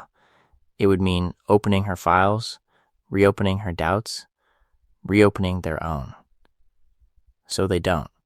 They build a shrine instead of a case file. Any lingering suspicion starts to feel like spitting on her grave. And that social pressure becomes Dexter's strongest armor yet. Along the way, Deb's complicity fuses with the department's self-protection, locking everyone into a story where the wrong person died for the right reasons. And from there, the trajectory is set. If Miami Metro can't question Lagerta's last stand, how could they ever question the quiet blood analyst who walks back into the bullpen the next day? If Lagerta's death locks the department into denial, Debra Morgan is the one who throws the bolt. She's not just another cop who misses the pattern. She's the person who should have seen it first, loudest, and in time to stop the collapse. Let's kick things off with her trajectory. Early Deb is pure Miami Metro id, swearing, charging into danger, desperate to prove she deserves the badge Harry gave Dexter in spirit and her in name. She idolizes the job because it's the only stable thing in a life built on absence and blood. Then we jump to that church in season 6, Deb walking in as Dexter drives a knife into Travis Marshall on the kill table. The central question is simple. How does the cop who dreamed of being the best goddamn detective in Miami become the woman helping a serial killer drag plastic wrapped bodies to his boat? To keep this clear, we have to go back to childhood. Deb and Dexter are both Harry's projects, but not in the same way. Deb gets the lectures about procedure and duty. Dexter gets the secret training, the code, the late-night drives to crime scenes. As kids, they bond over a father who is always halfway gone, over a house haunted by a trauma only one of them remembers. Deb feels the favoritism without understanding it. And that creates a twisted loyalty. If Dexter is the one Harry trusted most, then protecting Dexter becomes an extension of protecting Harry's legacy. That's the psychology that lets her step over every red flag. Season 1, she dates the ice truck killer, gets targeted, and Dexter just happens to have an uncanny read on the case. She notices his distance, his strange calm, but files it under Dexter, being Dexter. When Dokes fixates on him, she pushes back on instinct, not evidence. When the Bay Harbor Butcher investigation leans on Dexter's own profile work, she never asks why her brother is always at the center of the storm. Once she walks into that church, the failures stop being passive. Deb actively chooses not to see. She burns evidence.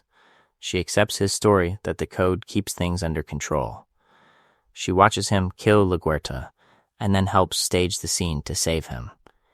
Each major section of her life after that is a new line crossed, covering up Travis, hiding the truth about the BHB, lying to her squad while sitting in the lieutenant's office. And here's the crucial shift. Once Deb is complicit, her silence becomes Dexter's most effective plan. If anyone else at Miami Metro had her level of suspicion, the entire investigation apparatus would turn on him overnight. But the one person whose alarm would mobilize Batista, Quinn, the brass, internal affairs, and the feds, is the same person driving him to the airport, dumping guns in the ocean, and insisting to herself that this is still about justice. Along the way, her loyalty doesn't just shield Dexter, it conditions the whole department to treat his presence as proof that everything is fine.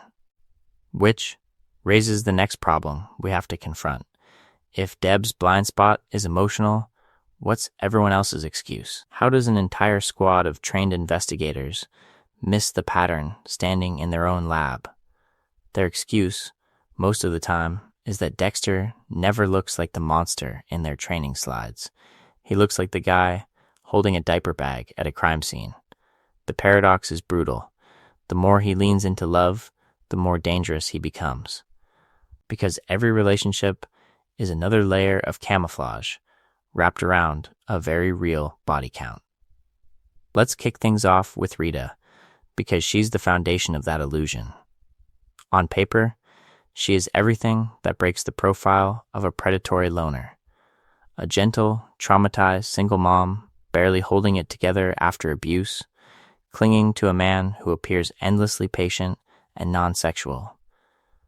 From barbecues in the backyard to kids' birthday parties, the image is clear. Dexter is the stable one. The Rock, the guy who shows up with groceries and fixes the faucet. How do you square that with the Bay Harbor Butcher investigation? Most of Miami Metro simply doesn't try. To keep this clear, Rita doesn't just make Dexter look normal, she makes him look like the opposite of a threat. When coworkers see him juggling car seats, fielding calls about school plays, and rushing to the hospital after her attack, they unconsciously rewrite his profile. The central question quietly shifts from could Dexter be dangerous to how does Dexter do it all? Once that happens, every late night, every weird absence gets filed under family drama instead of forensic red flag. We see it in the office gossip and the congratulations. Batista teasing him about married life. Masuka making crude jokes about honeymoon sex. Deb rolling her eyes at his perfect husband routine. The focus is not just on his lab work, but on his supposed domestic heroism. In the psychology of that squad room, anyone drowning in childcare and emotional labor cannot also be a meticulous serial killer. That would require a level of control they can't even imagine. Then the pattern mutates with Lumen and Hannah. With Lumen, Dexter's plan to stay hidden collapses into shared violence. She doesn't just sense his darkness, she participates in it. Yet from the outside, all Miami Metro sees is a widower moving on, a man trying to rebuild after Rita's murder. With Hannah, the illusion gets even sharper. A beautiful, mysterious girlfriend, hospital visits, dinner dates, arguments in the hallway. Along the way, these women function as social proof that Dexter is emotionally engaged, capable of attachment, therefore human. This is the cognitive shortcut at work. Cops, like everyone else, use visible domestic routines as shorthand for moral character. Barbecues equal safety. Kids' recitals equal decency. Romantic drama equals vulnerability. Dexter understands this and leans into the performance. He weaponizes anniversaries, school events, and bedside vigils as an alibi system that no one inside the investigation thinks to audit. And yet, every time that illusion deepens, it also sets up the next collapse.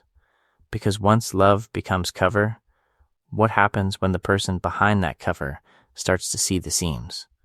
Once the seams start to show. We have to look at the people standing closest to the fabric. And in Miami Metro, that means Batista and Quinn. Two men who keep brushing the edge of the truth, then stepping back before it cuts.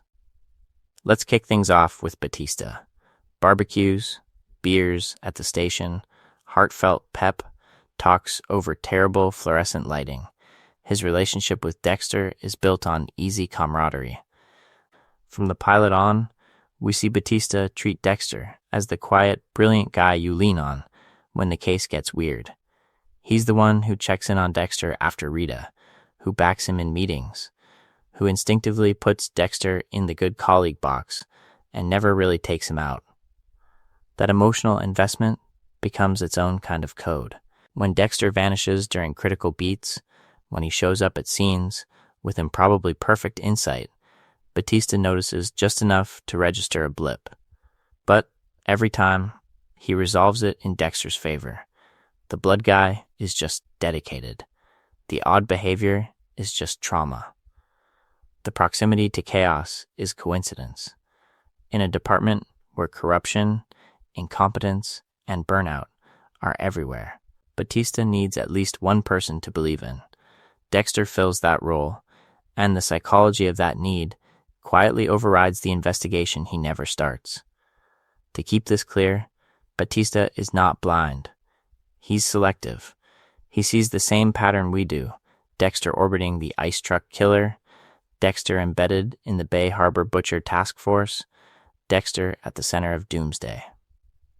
But the consequences of doubting that anchor figure feel too high. Question Dexter. And you're not just risking a friendship, you're admitting that even your safest read on a coworker might be wrong. For a man who's already seen the job eat marriages and careers, that is a threat to control he cannot afford. Quinn, by contrast, actually moves toward the threat. Especially once he gets close to Deb, he does what no one else in Miami Metro really does. He treats Dexter like a potential suspect. He digs into Rita's death. He pokes at Kyle Butler. He follows the money and the bodies until a shadow of a case starts to form. For a few episodes, the trajectory is clear. If anyone is going to pick up where Dokes left off, it's Quinn. And then we watch that trajectory stall. Pressure from above, Deb's loyalty, his own drinking and career risk, the investigation fizzles. Each major section will show Quinn almost acting, almost confronting, almost filing that report. Then the montage cuts away, a bar tab, a promotion on the line, Deb in tears. The plan to expose Dexter collapses before it's even articulated. The focus is not just on their individual failures, but on what they represent institutionally. When suspicion threatens a valued bond or hard-won stability, it's easier to look away than to push through the discomfort. Along the way, Dexter doesn't just evade detection, he rides that failure mode all the way to the next body. So if even the almost suspicious can't break the spell, who finally does? The answer, at least for a moment, seems to be Travis Marshall. The Doomsday Killer case doesn't just brush up against Dexter's double life, it mirrors it back at him in stained glass and plastic sheeting. Let's kick things off with the imagery. Horses eviscerated on a beach. Bodies staged as the Four Horsemen. Victims glued into apocalyptic tableaus. Every limb and symbol placed with fanatical precision. Where Dexter's ritual is minimal, almost ascetic, Doomsday is maximalist. Biblical verses, rooftop angels, the whole world as a potential kill room. From a distance, it looks like the opposite psychology. Up close, it's the same need for control, just painted in fire instead of plastic wrap. To keep this clear, the central question in this season isn't only who is Doomsday, it's how does the bloodspatter guy keep orbiting the epicenter of this investigation without anyone asking why. Dexter visits Professor Geller's office alone. He tracks Travis to the motel, to the marina, to the church, constantly arriving just ahead of or just after major crime scenes. Again and again, he's at crime-adjacent locations with no partner, no backup, and no real procedural reason to be there. In any functional department, that pattern would trigger an internal conversation at minimum. At Miami Metro, it's just Dexter being dedicated. We watch him slip into Travis's hospital room under a fake name. We watch him stalk the supposed disciple through abandoned buildings, then calmly show up at work with insights that only the killer or a shadow investigator could possibly have. He knows Travis is acting alone long before the evidence proves it. He intuits the next tableau locations with uncanny precision. And instead of asking how his plan keeps landing on the right answer, everyone defaults to the same explanation: forensic genius. The focus is not just on the individual moments of intuition, but on how the investigation bends itself around Dexter's involvement. Batista and Quinn chase Gellar. Deb runs the task force. LaGuerta worries about headlines. Dexter keeps feeding them just enough correct interpretation to look indispensable, while hiding the parts that would expose his extracurricular work. Each major section of the case that should prompt, "Dexter, how did you know that?" instead becomes, "Great, what else can you get us?" Along the way, the thematic overlap should be deafening. A killer obsessed with revelation. A church as the final stage. Dexter's own dark passenger, framed as a kind of personal apocalypse. When he grows more agitated, more invested, more reckless, the people around him read it as passion for the job, not projection of his inner collapse. And then we hit the church. Deb walks in as Dexter plunges a knife into Travis on the altar, the Doomsday File and Dexter's secret life finally occupying the same square foot of space. It's the moment every previous near miss has been foreshadowing. But does that single catastrophic exposure finally force Miami Metro to re-examine the entire trajectory of this case? Or does the failure to connect the dots just mutate into something even more dangerous? That church doorway image isn't an outlier, it's a pattern. Dexter keeps walking straight into the heart of Miami Metro's biggest investigations, behaving less like a lab tech and more like a rogue agent, and somehow the institution never fully turns around and asks, why is our blood guy always standing at ground zero? To keep this clear, we need to go back to the gold standard of this dynamic, the Trinity Killer case. Season 4 is where Dexter's fantasy of control collides with a man who looks like the finished product of Harry's Code. Arthur Mitchell is a family man, a long-running serial killer, a meticulous planner. Dexter doesn't just want to stop him. He wants to study him. So while Miami Metro launches an official manhunt for Trinity, Dexter quietly launches a parallel investigation, infiltrating Arthur's life under an alias, inserting himself into family dinners, school events, even private confessions. On paper, this is where Dexter's cover should collapse. He disappears from work at crucial moments. He has uncanny insight into Trinity's psychology, predicting patterns, victim types, even emotional triggers before anyone else. He's conveniently present near key events tied to the Mitchell family, the school build, the trip to Tampa, the visit to Arthur's home. From a procedural standpoint, this is a minefield. Any halfway decent internal review would ask why the blood spatter analyst keeps orbiting the unsub's personal life. But the central question for Miami Metro in that season is not, what is Dexter doing? It's, how do we stop Trinity before he kills again? The urgency of the case becomes the perfect camouflage. Every time Dexter guesses right about Arthur's cycle, it's treated as brilliance, not a red flag. Every unexplained absence is absorbed into the chaos of a high-pressure investigation where everyone is overworked, exhausted, and grateful for any lead that feels like progress. In this video, we're going to lean on that contrast. On one track, we have Dexter running his own off-the-books operation, stalking, surveilling, improvising kill plans that keep failing as Arthur slips away, forcing Dexter into riskier, more erratic behavior. On the other track, we have Miami Metro's official trajectory, task force briefings, press conferences, Batista and Deb chasing witnesses while completely missing the colleague who is literally having coffee with their suspect. Watch how the montage plays in your head, Dexter in a hard hat shadowing Trinity at the build site. Cut to Lagerda at the podium, promising the public a breakthrough. Dexter at Arthur's Thanksgiving table, reading the fractures in this perfect family. Cut to Quinn and Deb arguing over jurisdiction. The focus is not just on Dexter's operational skill, but on how institutional tunnel vision and desperation turn his red flags into promotions. And the cruel irony is this: the closer Dexter gets to actually stopping Trinity, the more he behaves like the very kind of cop Miami Metro claims to fear, a lone vigilante, bypassing the code, rewriting the rules in real time. Yet because the body count is rising and the clock is ticking, his boundary breaking reads as commitment, not corruption. That pattern doesn't end with Arthur.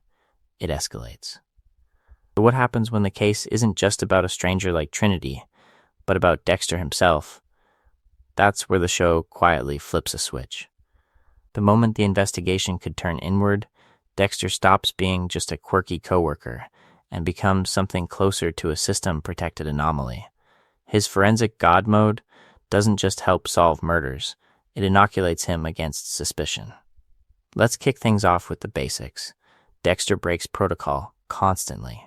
He arrives at scenes before anyone else, wandering through unsecured spaces like it's his living room.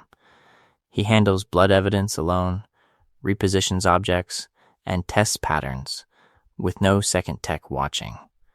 He stays late in the lab, running unlogged analyses, deleting files, and walking out with samples in his pocket.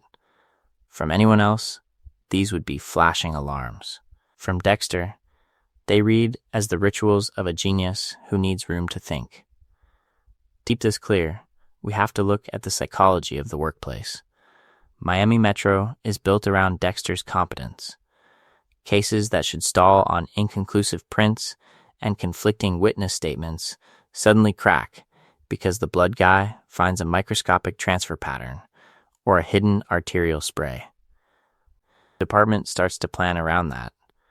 Questioning Dexter doesn't just risk offending a colleague, it threatens the entire trajectory of the investigation.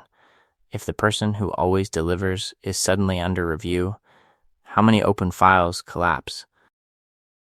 So when Dexter acts off, the central question for his coworkers is never is he guilty, it's can we afford to slow him down? The answer, over and over, is no. That's the power imbalance. LaGuerta needs clearance stats. Batista needs wins. Deb needs her brother. They all become invested in the myth that Dexter is irreplaceable, and that myth becomes his real badge. Look at specific scenes. In the ice truck killer case, Dexter is the one who spots key connections in the dismemberment patterns, even as Brian is staging those scenes for him. During the Bay Harbor Butcher investigation, the task force literally uses Dexter's own profile to steer suspicion away from him and onto Dokes. Dexter plants the marina slides, nudges the narrative. And somehow, nobody audits the chain of custody on the most explosive evidence in the case. No second examiner. No random recheck. Just faith. Later, with Doomsday, Dexter discovers Geller's body after manipulating the scene and information Lumen style. Again, no one in Miami Metro asks why the same analyst keeps finding the crucial missing piece. How many times can one technician be the miracle before someone runs an internal review? The focus is not just on Dexter's brilliance, but on how the institution quietly stops protecting itself. There are no real lab audits, no rotation of specialists, no enforced double signature on major evidence.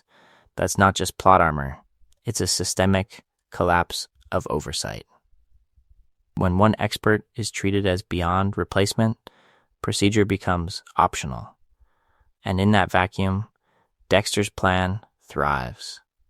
Along the way, the show is asking us something uncomfortable. If the system needs a savant this badly, what else will it overlook? The next section pushes that question further. Because Dexter isn't the only one shielded by reputation. Harry's code. And the people who believe in it get the same free pass. Harry's code gets a moral free pass. Miami Metro's machinery gets a procedural one. Put those together, and we're not just looking at individual blind spots anymore. We're staring at an entire institution that makes Dexter's plan easier by design.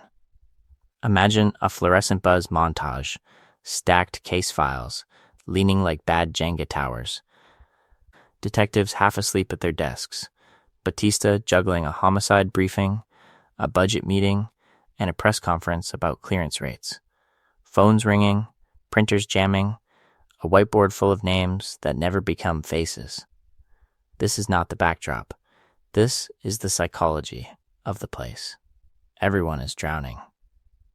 The central question we usually ask is, why didn't anyone see Dexter? But to keep this clear, we have to flip it. When exactly would they have had time? These detectives are running multiple open cases at once, each with victims' families calling, reporters circling, and brass demanding quick results to keep the mayor and the media off their backs. In that pressure cooker, control means one thing: clear the file. Move the case from open to closed and survive another week. So the focus is not just on truth, it's on narrative. Once a suspect appears, and the story basically fits, deeper questions become luxuries. Dokes as Bay Harbor Butcher? It lines up well enough under political scrutiny, so the investigation stops where the paperwork can stop. Travis Marshall dead? In the church? Case closed, even as Deb walks in on Dexter mid-kill and rewrites the entire moral universe of the show. The institution doesn't know that happened, and crucially, it doesn't have the bandwidth to imagine that it could. Along the way, the grind shifts attention away from pattern recognition, connecting years of dismembered bodies, marina connections, and eerily clean kill sites would require long-term cross-case analysis. Who is doing that when Lagerta is dragged into budget hearings, when Quinn is stuck in court all morning, when Masuka is testifying on old cases while new ones stack up on his desk? Administrative tasks cannibalize the very time that should be used to ask, why do so many of our weirdest homicides orbit the same blood-spatter guy? In this video, we're going to keep returning to that structural failure. Dexter is clever, yes, but he's also protected by a system built to move forward, not look inward. Internal audits of evidence handling? We never see them. A task force to re-examine closed serial cases after Bay Harbor? It doesn't exist. Even when Lagerta privately reopens the Butcher investigation in Season 7.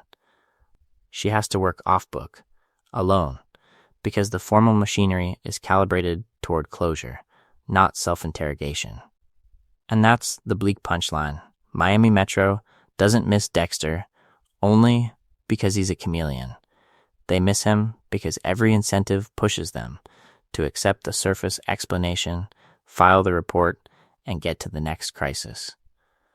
If the system is this exhausted, what happens when someone inside it starts actively gaming those weaknesses?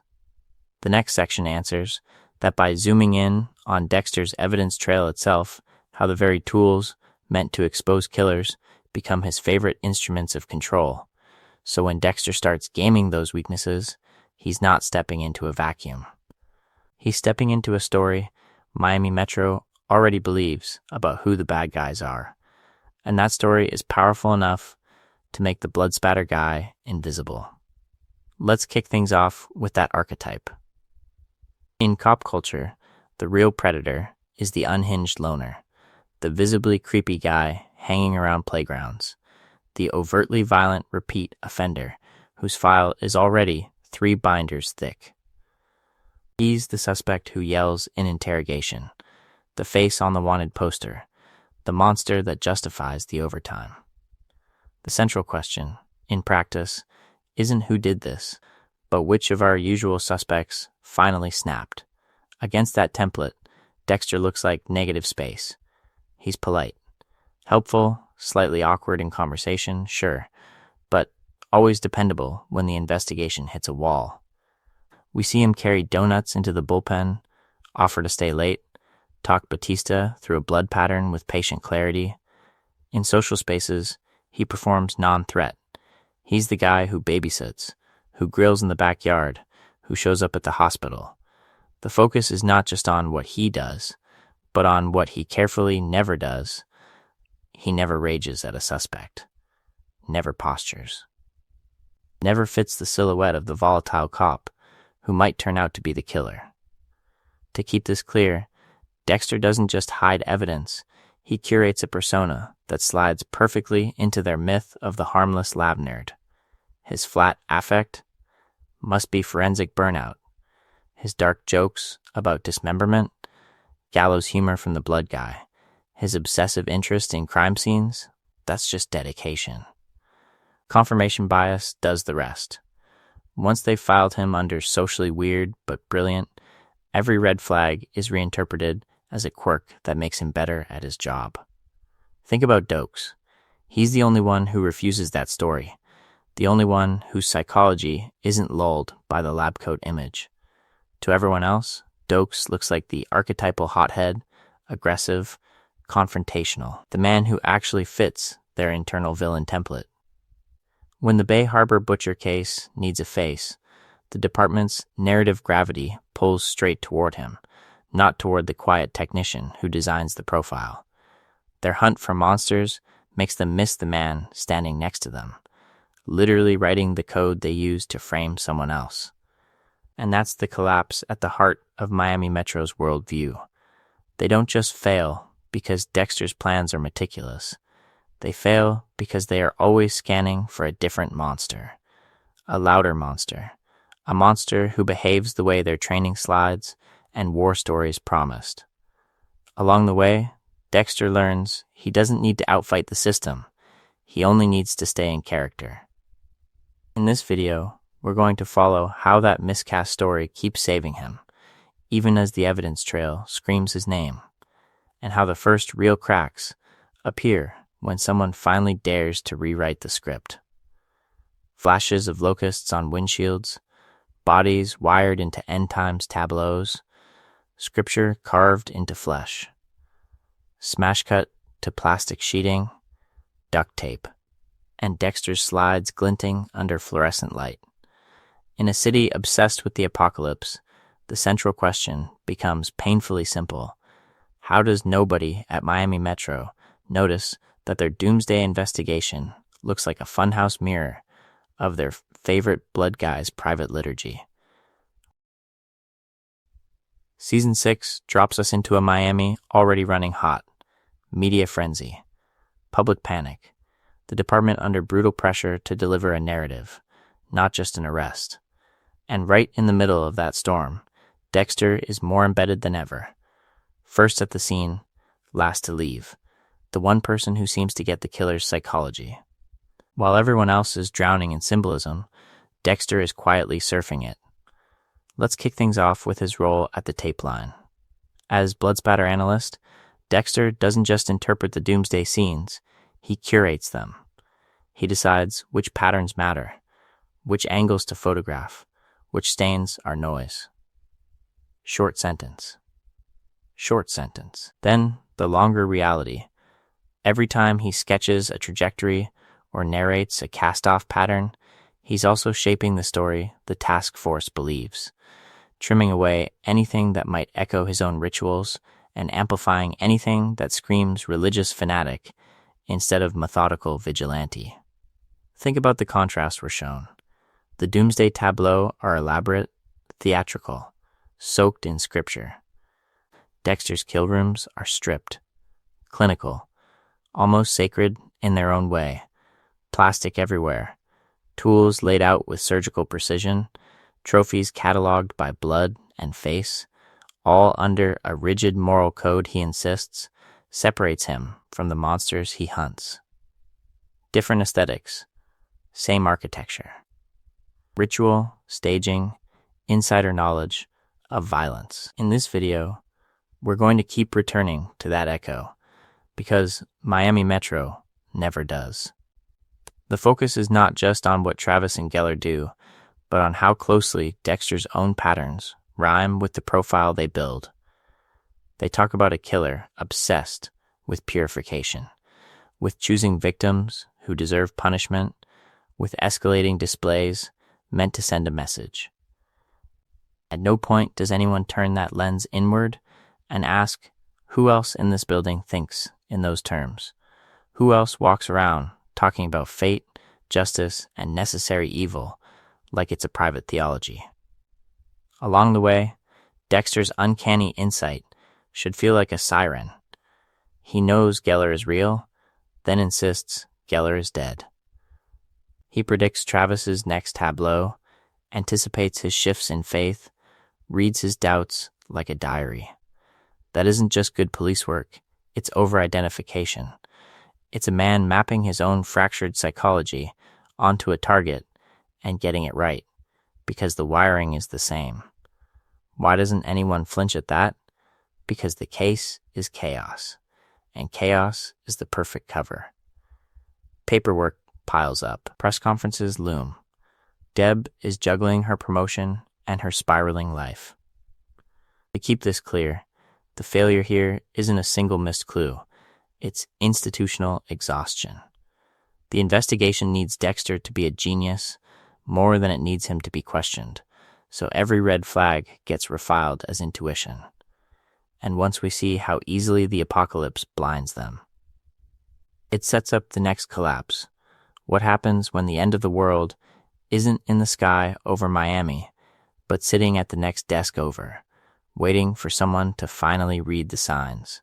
So when the apocalypse finally arrives in Season 6, it doesn't descend from the heavens. It walks in wearing a cardigan, carrying an art history book. Travis Marshall is exactly the kind of man Miami Metro should recognize on sight by now. Meek in public, monstrous in private, living a double life that their own investigation literally diagrams on a whiteboard. Let's kick things off with that split. In the precinct, they build Travis as the classic repressed offender, soft-spoken, conflict-avoidant, deferential to authority. Then, explosively violent once the doomsday persona takes over. The profile talks about religious fixation, rigid internal rules, and a need to stage elaborate tableaus to maintain a sense of control.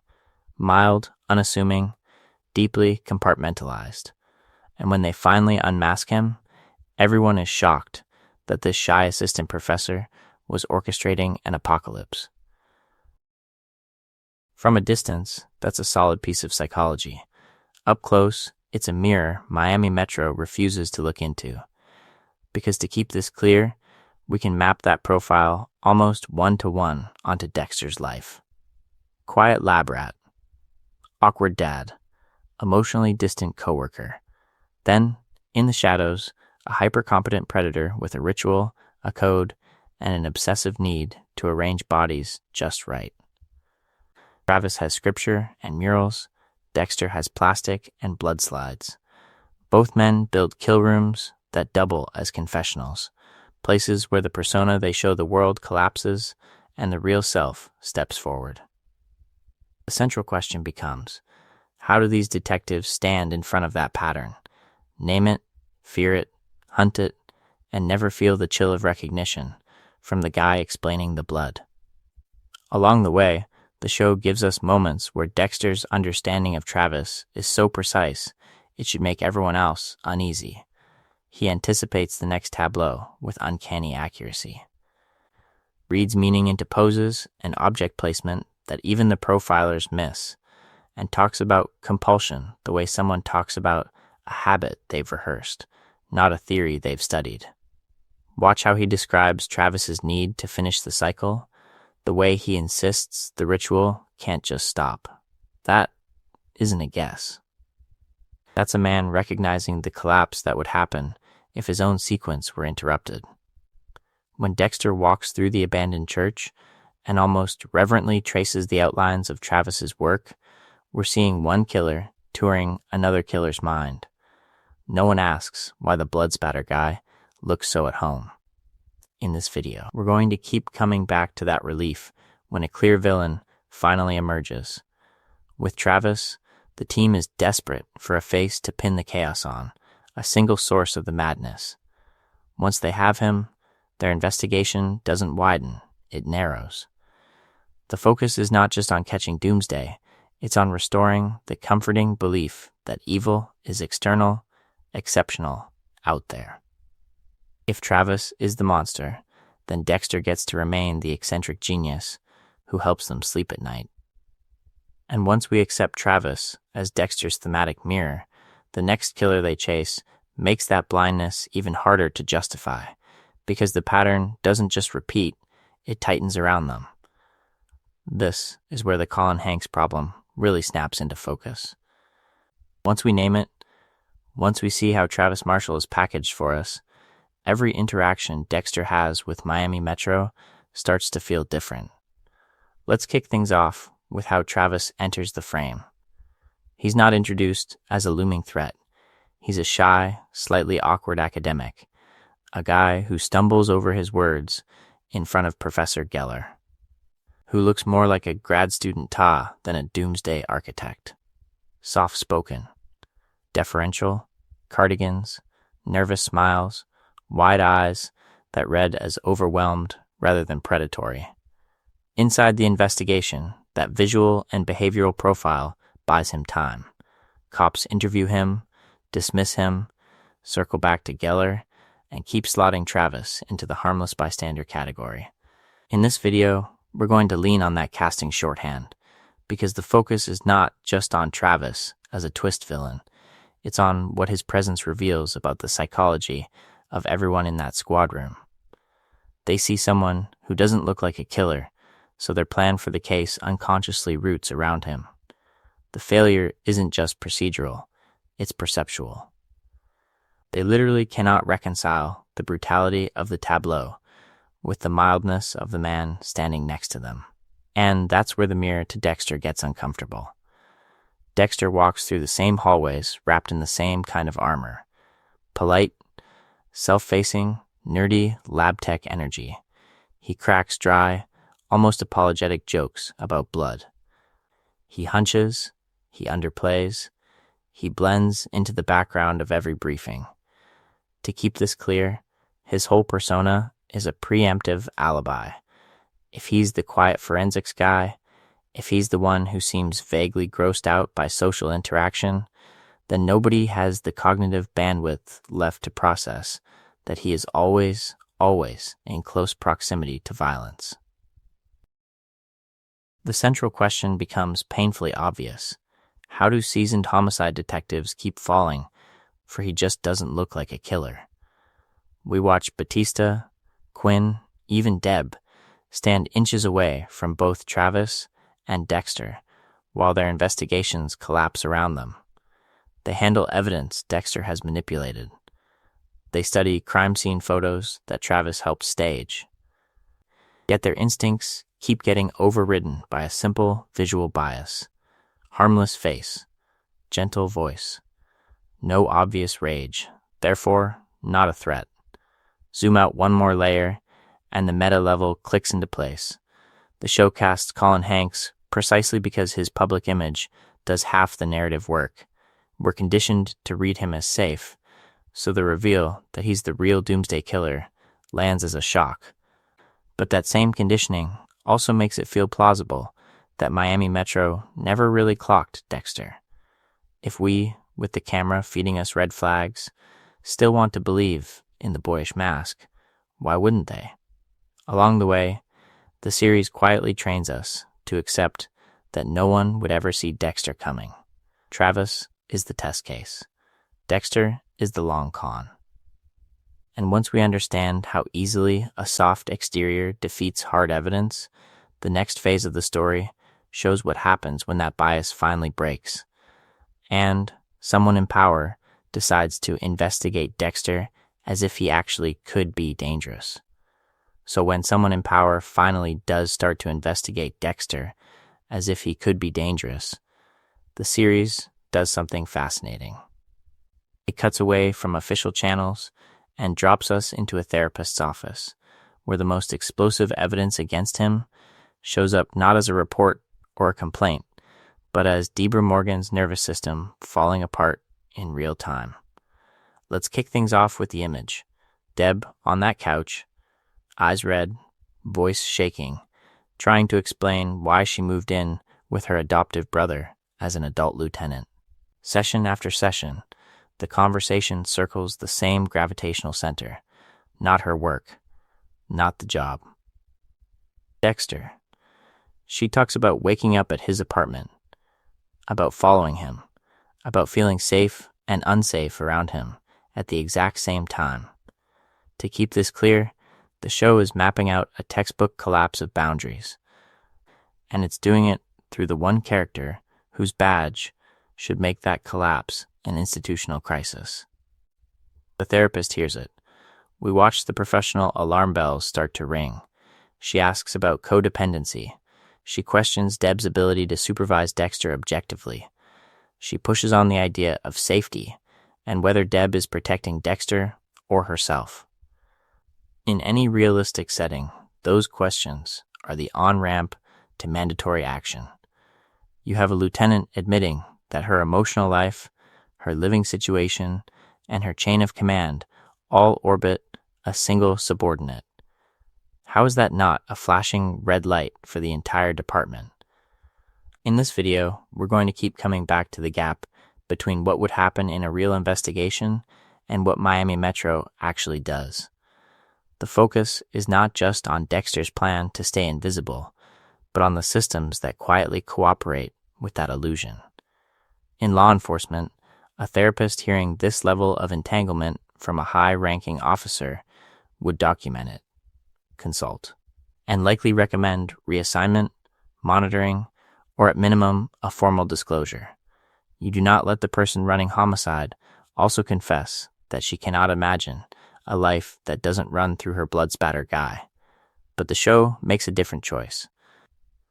It seals this entire arc off behind the door of confidentiality and frames Deb's breakdown as a private melodrama rather than a professional emergency. Each major section will give us some version of this move, but here it's especially stark. The therapy room becomes a narrative quarantine zone, where information that should explode outward into protocols and oversight is contained as Deb's personal issue. Why doesn't anyone at Miami Metro ever hear that their lieutenant is living with, obsessing over, and covering for her subordinate? Because the script needs Dexter's cover to hold a little longer. Along the way, this turns Deb into both the closest thing to an internal affairs investigation and the mechanism that prevents one. She walks out of therapy, wipes her eyes, and goes straight back into the squad room, carrying a secret that, if spoken aloud in the wrong place, would vaporize Dexter's anonymity. Slow motion, the old church doors grown open, light cuts across the nave. And Debra Morgan walks in on the one thing the series has spent 6 seasons keeping just out of frame. Plastic-wrapped altar. Travis Marshall strapped down and whimpering. Dexter, in his kill clothes, knife raised in ritual position. This is not implication anymore. This is the crime scene Dexter has spent his entire life avoiding. From a storytelling perspective, let's kick things off by recognizing how meticulously that image inverts everything Dexter thinks he controls. The church is supposed to be his private cathedral of the code, a place off the grid where his plan to finish Doomsday can't be interrupted. Instead, it becomes the literal stage where his double life collapses in front of the one person whose belief in him has anchored the show's psychology from the pilot. Big Brother, protector, rock now reintroduced as executioner. Deb's brain does something we rarely see dramatized this directly. Immediate cognitive dissonance. She does not scream. She does not arrest. She tries to talk the tableau back into the old story. Maybe he snapped. Maybe it is self-defense. Maybe there is some version of the code that makes this an aberration instead of a revelation. The central question for her in that moment is not, is Dexter a killer? The evidence answers that. It is, can I live in a world where this is who he really is? In this video, we're going to keep returning to that gap between what characters need to believe and what's actually in front of them. Deb's first instinct is not procedural. It is relational triage. She holsters her badge and reaches for family. That choice is the hinge on which the entire late series investigation trajectory turns. Because once she decides to help him move the body, once she agrees to torch the church and erase the scene, Deb effectively inherits Harry's role as Dexter's institutional shield. She is now lieutenant and accomplice, writing off the final doomsday crime scene as a tragic accident in a building that just happens to contain the last victim and zero usable evidence. To keep this clear, she does 3 things that should be career-ending: obstructs an active case, destroys physical evidence, and lies in every subsequent report. Procedurally, that is a 5-alarm fire.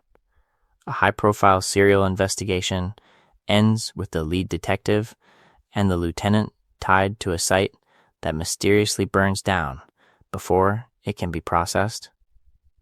That should trigger internal affairs, insurance investigations, federal interest, at minimum a formal review of Deb's decisions.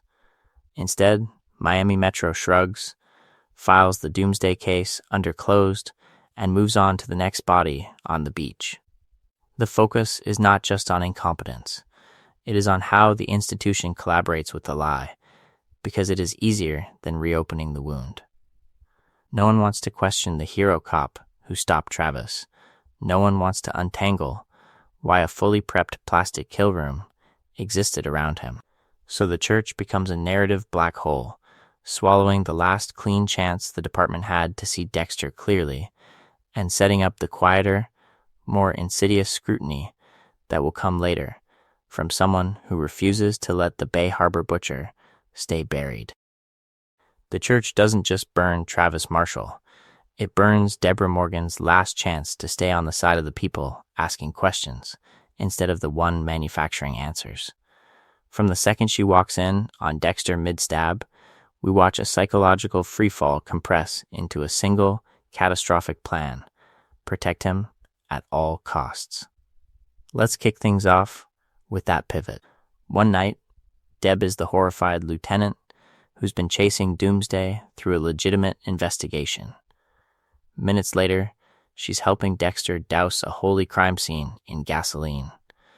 She watches him strip it of evidence, she helps torch the building, and then she walks back into Miami Metro and signs her name to a lie. The report becomes, Dexter saved the day, Travis killed himself. The real story becomes unthinkable, literally unspeakable, so it gets buried under paperwork and ash.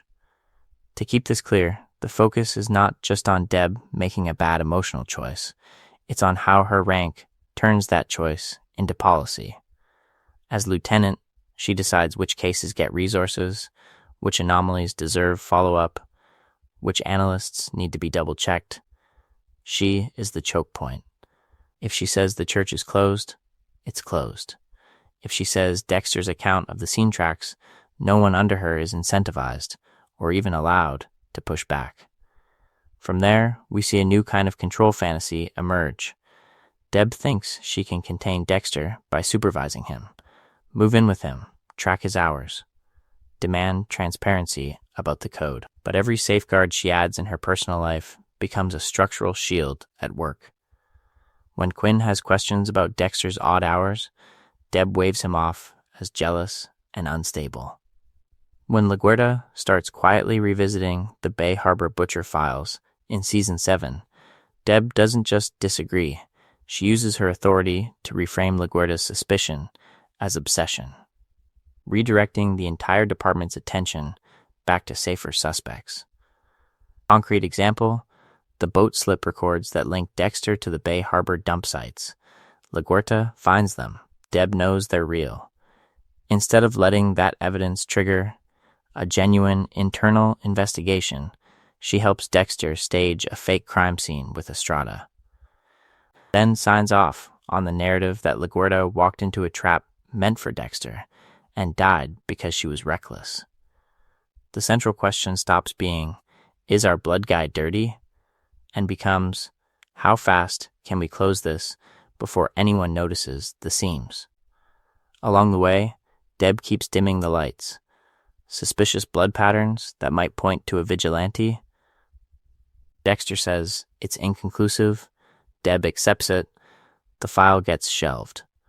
A lead that could connect new bodies to old BHB methodology, she classifies it as coincidence and moves the squad to the next headline case.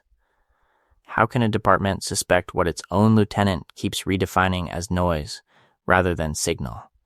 In this video, we're going to keep tracking that trajectory, because even a lieutenant's protection has limits. The next major case won't just strain Deb's control, it will push Dexter's luck so far that no single co-conspirator can plausibly hold the entire collapse back. Dexter lies in bed next to a woman who has calmly confessed to murder, his badge and evidence kit sitting on the nightstand like silent witnesses. How does he walk back into Miami Metro the next morning and have that register as anything less than a 5-alarm fire in everyone's mind? To keep this clear, we have to rewind to who Hannah McKay actually is. As a teenager, she disappeared into headlines as the runaway girlfriend of Wayne Randall, a spree killer who left bodies across multiple states.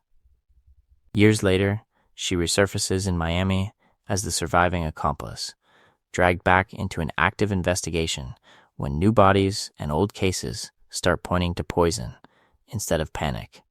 The pattern is precise: spouses, rivals, people standing between her and the life she wants, all dropping from sudden illnesses that toxicology keeps complicating. On paper, this should be one of Miami Metro's cleanest moments of collective focus, a notorious former accomplice, a new string of suspicious deaths, and Dexter assigned to help reconstruct the blood evidence that brackets her past. But from the moment he meets Hannah, the investigation becomes something else entirely. The professional distance erodes. The interviews get personal. The line between target and temptation blurs. In this video, we're going to track that shift, because it's one of the purest examples of Dexter's plan for control collapsing in slow motion. First, he approaches Hannah as a potential kill room candidate, dissecting her psychology the way he did Lumen and Miguel. Then, the dynamic flips. He's in her greenhouse, accepting lemonade from a suspected poisoner, asking questions that sound less like interrogation and more like courtship. When he finally sleeps with her, it's not a sudden impulse. It's the endpoint of a trajectory we've watched build through every compromised decision.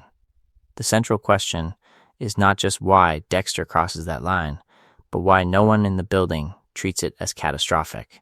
He is the blood spatter analyst on a serial poisoning case, sleeping with the prime suspect while still processing evidence that could exonerate or condemn her. That is textbook conflict of interest.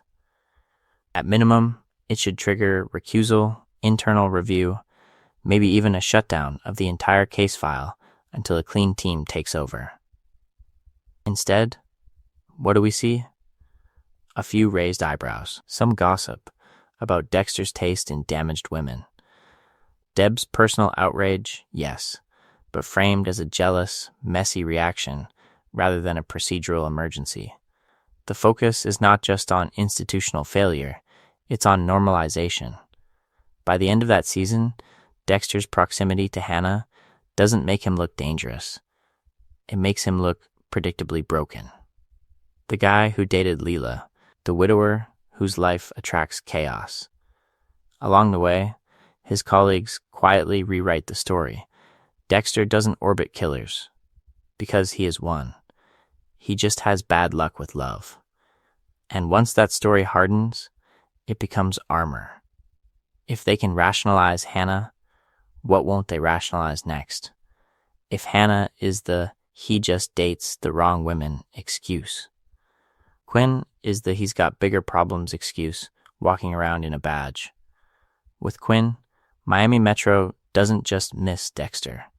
It learns how to look away on purpose. Let's kick things off with Quinn's trajectory. When he shows up, he's actually a decent cop. He catches details, pushes angles, and, unlike Batista, his investigation instincts run toward people, not just patterns.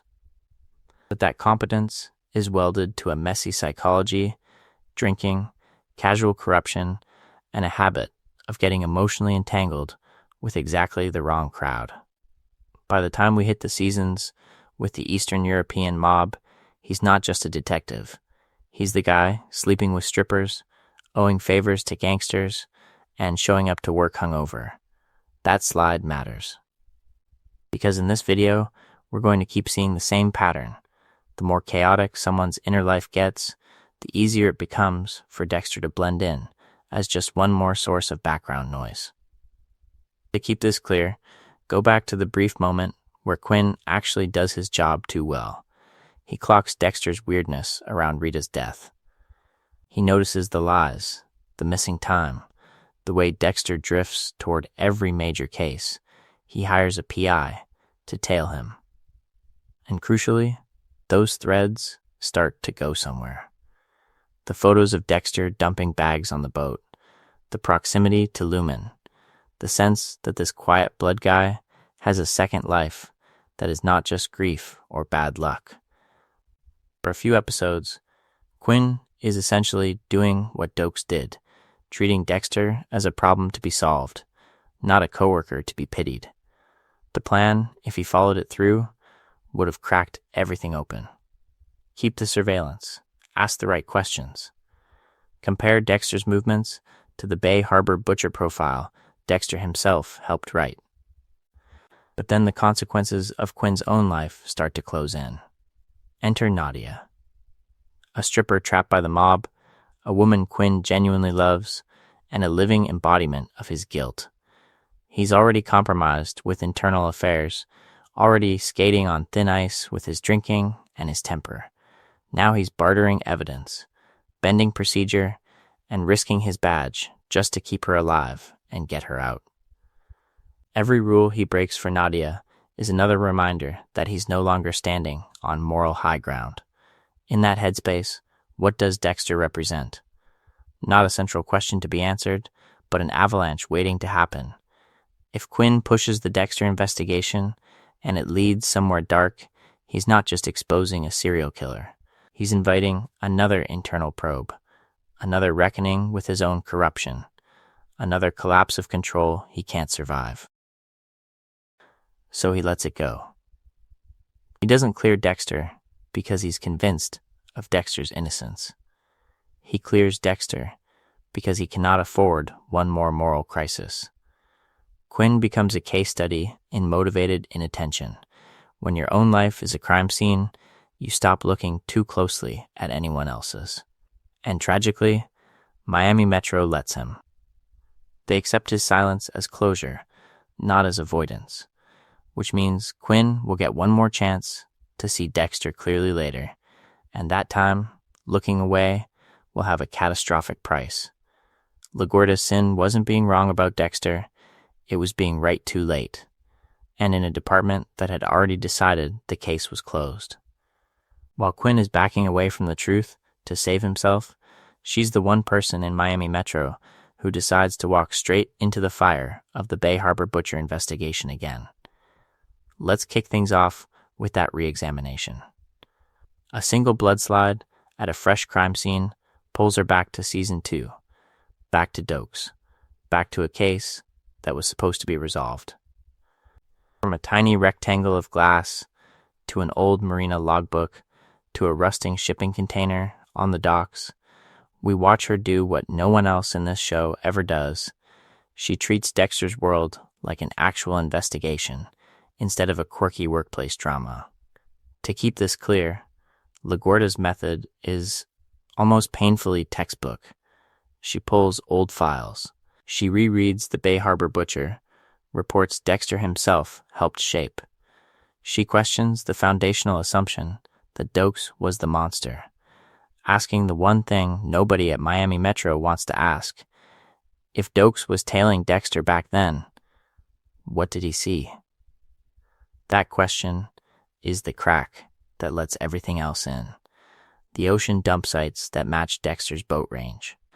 The fact that the butcher stopped when Dokes died, but the disappearances didn't. The shipping container where Dexter's mother was killed, sitting in the same universe as the department's favorite analyst. Along the way, she is not flailing. She is building a circumstantial case, brick by brick. Boat registration records. Surveillance pulls. The gas receipts. The pattern of Dexter's late nights that just happened to correlate with the butcher's operational windows. It's the first time the show lets us see what happens when someone applies the code of real police work to Dexter's illusion of control. And the result is terrifying because it works. But watch how everyone around her responds. Batista rolls his eyes. Matthews nudges her to drop it. Deb reacts with anger that feels personal before it feels professional. LaGuardia isn't debated. She's pathologized. She's called ambitious, obsessed, careerist, as if wanting to correct a wrongful legacy conviction is a character flaw. The central question quietly shifts from, is Dexter dangerous? To what's wrong with LaGuardia? That's not just office politics. That's character assassination as institutional self-defense. The focus is not just on her evidence, but on how the narrative itself frames that evidence as a threat to our comfort. By season 7, we've spent years inside Dexter's head, buying into his psychology, his code, his story, that control is possible if he plans hard enough. So when LaGuardia closes in, the show positions her like an antagonist, a disruption to the hero's trajectory, even though she's the only one following the consequences to their logical end. And when Deb chooses between Dexter and LaGuerta in that shipping container, the collapse isn't just moral, it's systemic. Miami Metro doesn't just fail to catch a serial killer. It executes the one cop who actually did the math, setting up the final stage of Dexter's unraveling. We end up back where everything started: a shipping container, plastic on the walls, and 3 lives pointed at each other like loaded weapons. LaGuerta has pulled Dexter here with a fake warrant and a planted car, convinced that if she can just catch him in the right killing ground, the investigation will finally snap into focus. Dexter steps into that metal box already running a plan. Sedate Estrada, stage a self-defense scenario. Keep control of the narrative the way he's always done. But the trap in Season 7 is different. LaGuerta isn't a suspect or a side character. She's the institution itself, walking into his ritual space with a gun, a badge. And the words he spent years outrunning: "You're the Bay Harbor Butcher." Then Deb shows up, weapon drawn, breath ragged. Now we have a triangle. LaGuerta, representing the slow, grinding truth of procedure. Dexter, representing hidden violence and the private code that supposedly keeps it in check. Deb, literally between them, torn between the law she swore to uphold and the brother she already helped cover up one murder for. To keep this clear, this isn't just a standoff. It's the whole series' psychology staged in one room. LaGuerta pleads with Deb to shoot Dexter. Dexter tells Deb to shoot him instead, and in that suspended second, every prior failure collapses into a single decision. Deb fires. LaGuerta drops. The one official voice willing to say Dexter is the Bay Harbor Butcher is erased by a bullet from her own lieutenant. In this video, we're going to treat that gunshot as more than a twist. It's a system deleting its own error message. Because what happens next is almost mundane. Dexter and Deb drag bodies, move guns, and fabricate a story about Estrada taking LaGuerta hostage and Deb arriving too late. It's thin. It contradicts LaGuerta's documented suspicions, her reopened case files, her pattern of following Dexter's mistakes. But Miami Metro accepts it. Why? Because believing the cover story demands less institutional self-destruction than believing LaGuerta was right. Admitting she died chasing the real Bay Harbor Butcher would mean admitting the task force misidentified Dokes, that Dexter's blood work and profiles were contaminated from Season 2 onward, that every closed case he touched might be suspect. That's not just a bad day at the office. That's a total collapse of professional identity. So they take the easy version: messy shootout, tragic loss, heroic colleagues. The focus is not just on Dexter's manipulation here, but on how eager the department is to let the narrative close. No internal review questions why LaGuerta was alone. No one digs into her files with fresh eyes. Batista grieves, Quinn drinks, and the container is just another crime scene. And along the way, the image that should haunt them is left unexamined. LaGuerta's body on the floor of a shipping container, killed in the act of naming a monster. If your captain dies chasing a theory, don't you at least check if she was right?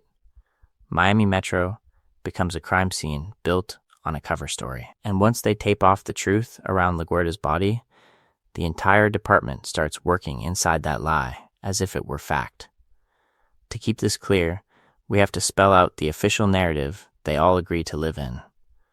LaGuerta is framed as a cautionary tale, a captain who pushed too hard on the Bay Harbor Butcher, fixated on Dexter, and dragged Deborah Morgan into a no-win confrontation with a killer who forced Deb to pull the trigger.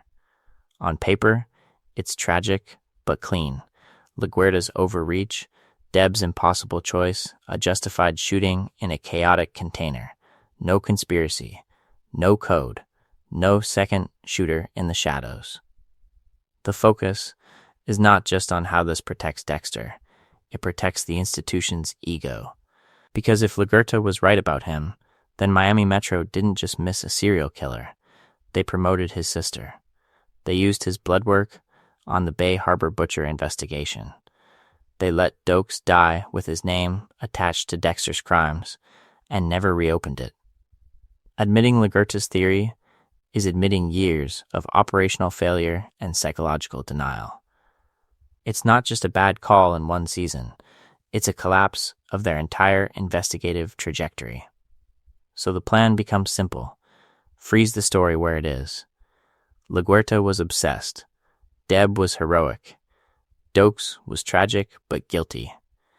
Anything that threatens that arrangement is quietly treated as a threat to departmental stability. Who wants to be the detective who walks into Batista's office and says, "Your ex-wife died chasing the right man," and we let him process our crime scenes for a decade? From that point on, any new suspicion of Dexter doesn't just raise questions about him. It retroactively validates Laguerta. It says the woman everyone eulogized as having lost perspective actually saw the pattern no one else would face.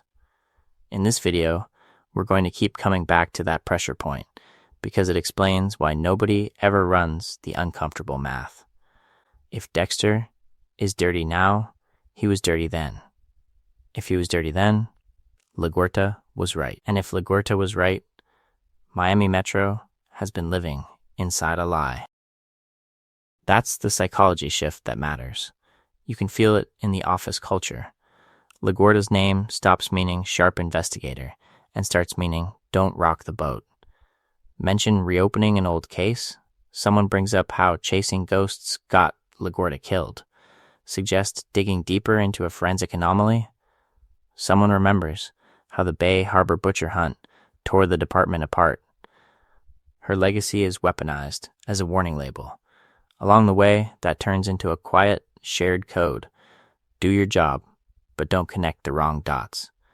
And the next major case we're heading into will show just how fragile that foundation really is when a new killer forces Miami Metro to lean on Dexter more than ever, without realizing they're reinforcing the very lie that's eating them from the inside. So when the brain surgeon case hits, that unspoken rule gets tested in the most orthodox way possible. A killer with surgical precision, a pattern of targeted victims, and at the center of it all, a psychiatrist who literally helped design Dexter's internal operating system. Let's kick things off with the MO. We have bodies with pieces of brain removed, cut so clean, they read less like rage and more like procedure. The victims aren't random, they're tied to Dr. Evelyn Vogel, the psychopath whisperer who helped Harry build the code. From a profiling standpoint, that's already screaming. We're dealing with someone who is methodical, emotionally blunted, and personally invested in Vogel's past work. In other words, someone who looks a lot like Dexter from the outside. To keep this clear, the brain surgeon is basically a case study in how Miami Metro reconstructs a killer's psychology while stepping neatly around the one person who fits that profile in their own building. Dexter is in every briefing. Dexter is at every major crime scene. Dexter is the one Vogel seeks out, not Batista, not Quinn, not Masuka. He's privately hunting suspects at night, then walking into the morning meeting with exactly the right insight to advance the investigation. How many times can the same guy just happen to be near the solution before someone asks why? In this video, we're going to keep coming back to that gap between what the investigation says on paper and what it refuses to say out loud. The brain surgeon operates with a cold, almost bureaucratic detachment, select a target, execute with minimal mess, send a message that only a specific audience will understand. That's Dexter's whole ethos under the code. Stalk the target, confirm the victims, prepare the kill room. From a behavioral trajectory standpoint, The overlap is blatant. Yet instead of triggering suspicion, that similarity becomes Dexter's credential. The focus is not just on his forensic skills, but on his supposed psychological insight. When he explains the killer's need for control, or the way the surgeon is circling Vogel as both muse and judge. The room nods. They lean on him harder. The more accurate his read, the more impossible it feels that he could also be the problem. After all, if the expert is helping, how could he be the collapse point the whole time? Each major section will later show this same pattern, but here it's almost parodic. The man whose urges were shaped by Vogel is now consulting on murders shaped by Vogel's past. The department's dependence on Dexter becomes a self-fulfilling blind spot. They need his brain to catch the brain surgeon, which means they cannot afford to question that brain's origin. And then, the show raises the stakes one more turn.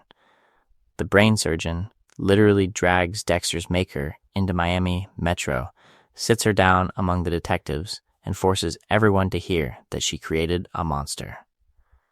The central question hanging in the air is brutal. If Vogel built something, what exactly did she build? And somehow, no one in that room thinks to look at the quiet blood guy standing right beside her.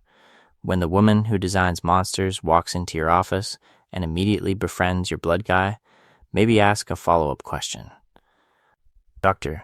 Evelyn Vogel doesn't arrive as some generic profiler. She walks in branded as the psychopath whisperer, the architect of Harry's Code. The person whose entire career is built on understanding, managing, and, in her words, shaping killers. From the moment she's brought in on the brain surgeon investigation, the pattern is obvious. She's surrounded by detectives, lieutenants, seasoned cops drowning in open cases. And yet, her gaze keeps drifting back to Dexter. She praises his instincts in front of everyone. She singles out his analysis as uniquely insightful. She keeps arranging these quiet, almost ritual, one-and-own sessions in her office and in shadowy corners of the precinct. In a realistic department, that would set off a different kind of alarm. Why is the elite psychopath expert so fixated on the forensic analyst who just reads blood? To keep this clear, we need to sit in those squad room scenes for a second. Vogel hints, over and over, that her life's work revolves around a certain type of person. She talks about remorselessness, about people who lack fear, about designing a code to give them structure. And Dexter is right there, calm, unflinching, almost relieved. He doesn't flinch at terms that would make most people at least shift in their chairs. He doesn't crack a joke, doesn't distance himself, doesn't perform discomfort. He just absorbs it, like they're discussing office procedure. The focus is not just on what Vogel says, but on how she says it and who she's saying it around. She calls Dexter perfect for this kind of killer. She tells him, within earshot of others, that his mind works in ways they can't understand. She even frames the brain surgeon as a twisted echo of her earlier work, a failure in her long experiment with violence and control. In this video, we're going to keep coming back to this. When someone openly talks about building a monster, we should be asking who in the room fits the blueprint. Each major section will trace a different institutional blind spot. And Vogel is Miami Metro's blind spot in pure psychological form. A consultant this fascinated by a single analyst would, in any grounded investigation, trigger curiosity at minimum. Batista would pull her aside. What exactly do you see in Morgan? Quinn would gossip about it. Deb, already drowning in the knowledge of Dexter's real nature, would feel that pressure tightening. Instead, the squad treats Vogel's obsession as quirky professionalism and moves on. Along the way, the show quietly asks us to accept that nobody connects her fixation on psychopathic design with the quiet man she keeps defending. That's not just implausible, it's thematically revealing. Miami Metro will interrogate suspects, informants, even each other. But they will not interrogate the expert who keeps telling them, in plain language, that she built a predator and then keeps meeting him for coffee in the lab. And Vogel isn't the last outsider to do this. Next, we have to look at how other consultants, task forces, and even serial killers themselves circle Dexter without anyone in that building admitting what's right in front of them. So when Vogel exits the stage and the consultants stop warning us in plain English, the spotlight lands on the one person who actually sees Dexter, Deb. And the tragedy of the final season is that even her collapse becomes another reason for Miami Metro not to look at him. Let's kick things off with that dive into Deb's psychology. She's not just shaken, she's disintegrating. We watch her drink herself into blackouts, hook up with suspects, quit the department, and then ram her car into a shipping container with Dexter inside. One moment, she's confessing to killing Lagerda. The next, she's trying to turn Dexter in, then yanking the wheel back and saving him. These aren't random mood swings. They're what it looks like when someone's entire moral code has been weaponized against itself. But inside the building, the investigation into Deb is always framed as personal weakness. She's not coping, she's burned out, she's having a rough season. Quinn worries about her drinking, Batista worries about her career, IA pokes at her judgment. No one asks the central question: what kind of pressure produces this specific pattern of guilt, obsession, and self-destruction? To keep this clear, Deb is the only person who has stood in a kill room with Dexter and walked away alive. Her symptoms are not random. They're the residue of proximity to a predator who still clocks in every morning. Meanwhile, Dexter's control is gone. His plan to ride off into a hurricane with Hannah and Harrison is supposed to be the clean exit, the final proof that he can retire the dark passenger on his own terms. Instead, we get an escalating tangle, Hannah hiding in plain sight, the brain surgeon targeting everyone around them, Saxon slipping through Dexter's fingers again and again. Each major section of that final run is another operational failure. Sloppy tailing, improvised kill rooms, evidence left behind, near misses that would light up any competent internal review. Yet, Miami Metro experiences all of this as noise. Deb's relapse, Dexter's erratic hours, Hannah magically resurfacing in their orbit, Saxon intersecting with Dexter's cases at improbable angles. It all gets folded into the same old narrative of bad luck and overwork. The focus is not just on missed clues, but on how the unit has normalized chaos around the Morgans for so long that one more week of disaster barely registers as a pattern. By the time Dexter is forging travel plans, sabotaging an active investigation to execute Saxon himself, and wheeling Deb off life support in the middle of a storm, the department has its last real chance to see the through line.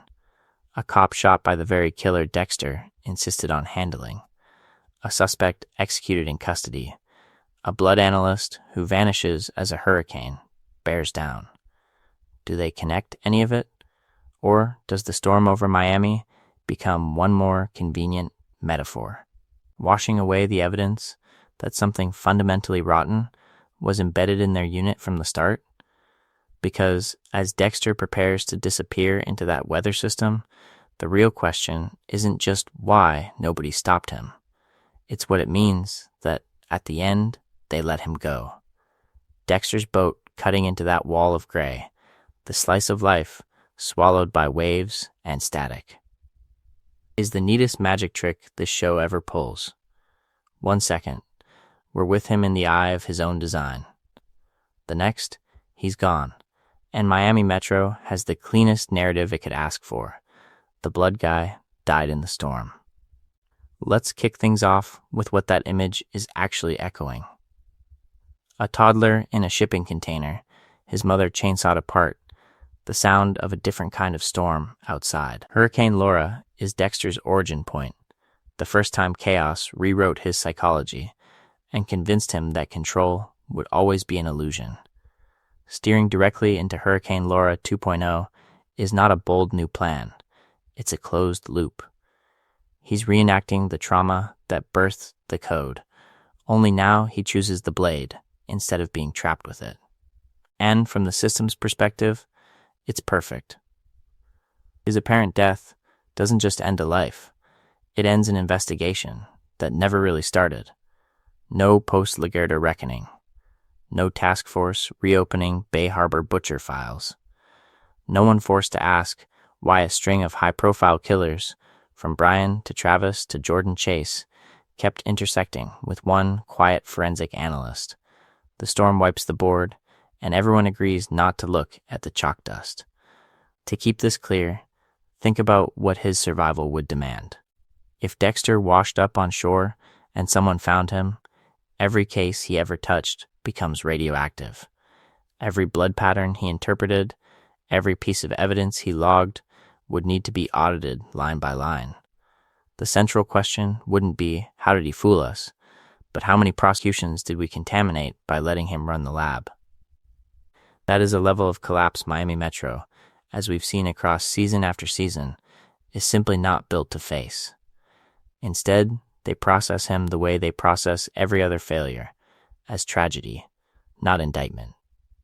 A fallen colleague, a single blue ribbon on a memorial board, not a red thread connecting half the department's unsolved nightmares. Batista can grieve the friend who brought pastelitos. Masuka can toast the weird genius who cracked impossible scenes. Deb, in the version of this story where she doesn't already know, can fold him into the long list of things Miami has taken from her. Who, in that room, is going to stand up and say, audit his cases, something's wrong, when the ocean has already given them an answer? In this video, we're going to keep coming back to that pattern. When reality threatens the institution chooses the storm. The focus is not just on Dexter escaping justice, but on a justice system that never really tried to see him in the first place. His disappearance isn't a daring escape. It's the path of least resistance for a department that, along the way, has learned to accept narrative closure over actual investigation. And the cruel part is this. The hurricane doesn't just erase Dexter. It erases the chance to admit they never had him under control at all. That hurricane doesn't just wipe the board clean, it retroactively exposes how many times the game should have ended years earlier. If we zoom out, Dexter isn't a flawless mastermind who finally slips up in Iron Lake. He's a man whose plans fail constantly, whose control collapses in slow motion, and yet the blast radius never quite reaches the one place it logically should, Miami Metro's collective suspicion. To keep this clear, think of the series as a montage of near disasters.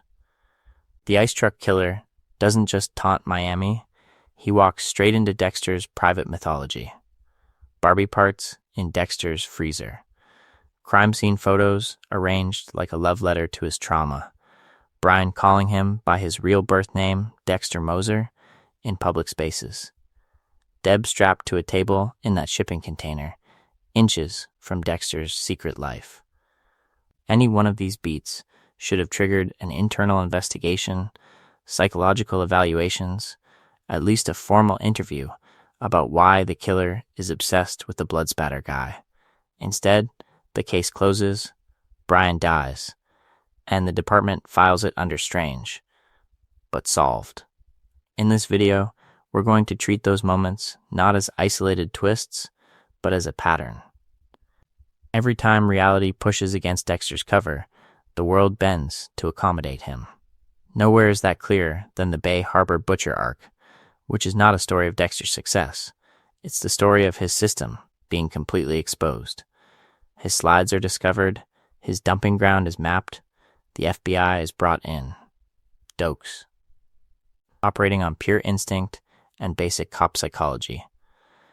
Zeroes in on the one person who fits the profile, the quiet forensic tech with intimate knowledge of every scene.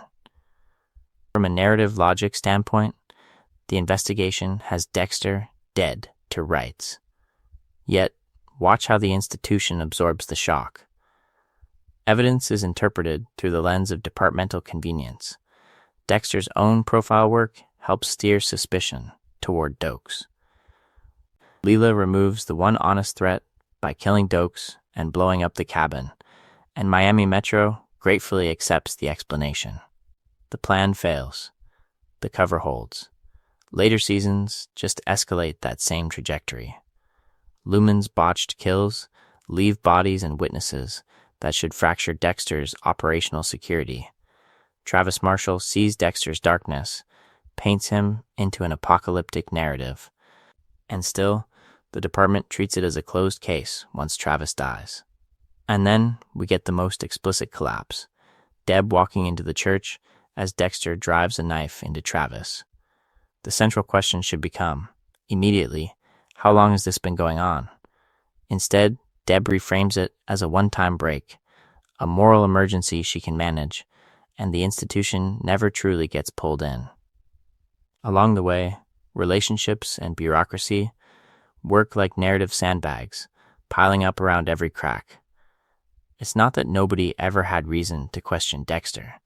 It's that every time the truth pressed through, Brian, Bay Harbor, Doomsday, Deb in that church, everyone involved chose the explanation that preserved their own sense of order, which raises the final problem we have to confront.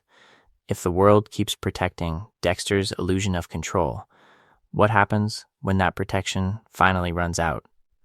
So, when that protection finally runs out, where do we see the first real crack? We don't have to wait for Bay Harbor or Doomsday. The blueprint for the whole collapse is already sitting in Season 1, in the ice truck killer investigation, where the monster isn't just hunting victims, he's talking directly to Dexter. Let's kick things off with Brian Moser's perspective, because the central question of that season is not who is he targeting, but who is he performing for. Brian doesn't just know Dexter exists. He knows the code adjacent rituals, the childhood shipping container, the precise psychology of a boy who watched his mother die in blood and grew up needing order to contain the chaos. Every tableau, every drained body, is staged as a private conversation with his little brother, not as a taunt to Miami Metro. From Barbie limbs in Dexter's freezer to bloodless corpses laid out like art installations, the focus is not just on shock value. These are intimate signals. The Barbie parts replicate dismemberment on a safe, domestic scale, literally hiding a serial killer's love letter inside Dexter's own kitchen. The blood-drained bodies echo the original trauma. No blood to read, no pattern for the blood spatter expert to decode. If anyone in that investigation had cross-referenced Dexter's foster adoption, his missing early years, his oddly specific reactions to the crime scenes, he jumps from quirky lab guy to person of interest overnight. But the investigation never goes there. To keep this clear, Miami Metro chooses the narrowest possible frame. The ice truck killer is obsessed with Debra, the rookie cop suddenly getting promoted and pushed into the spotlight.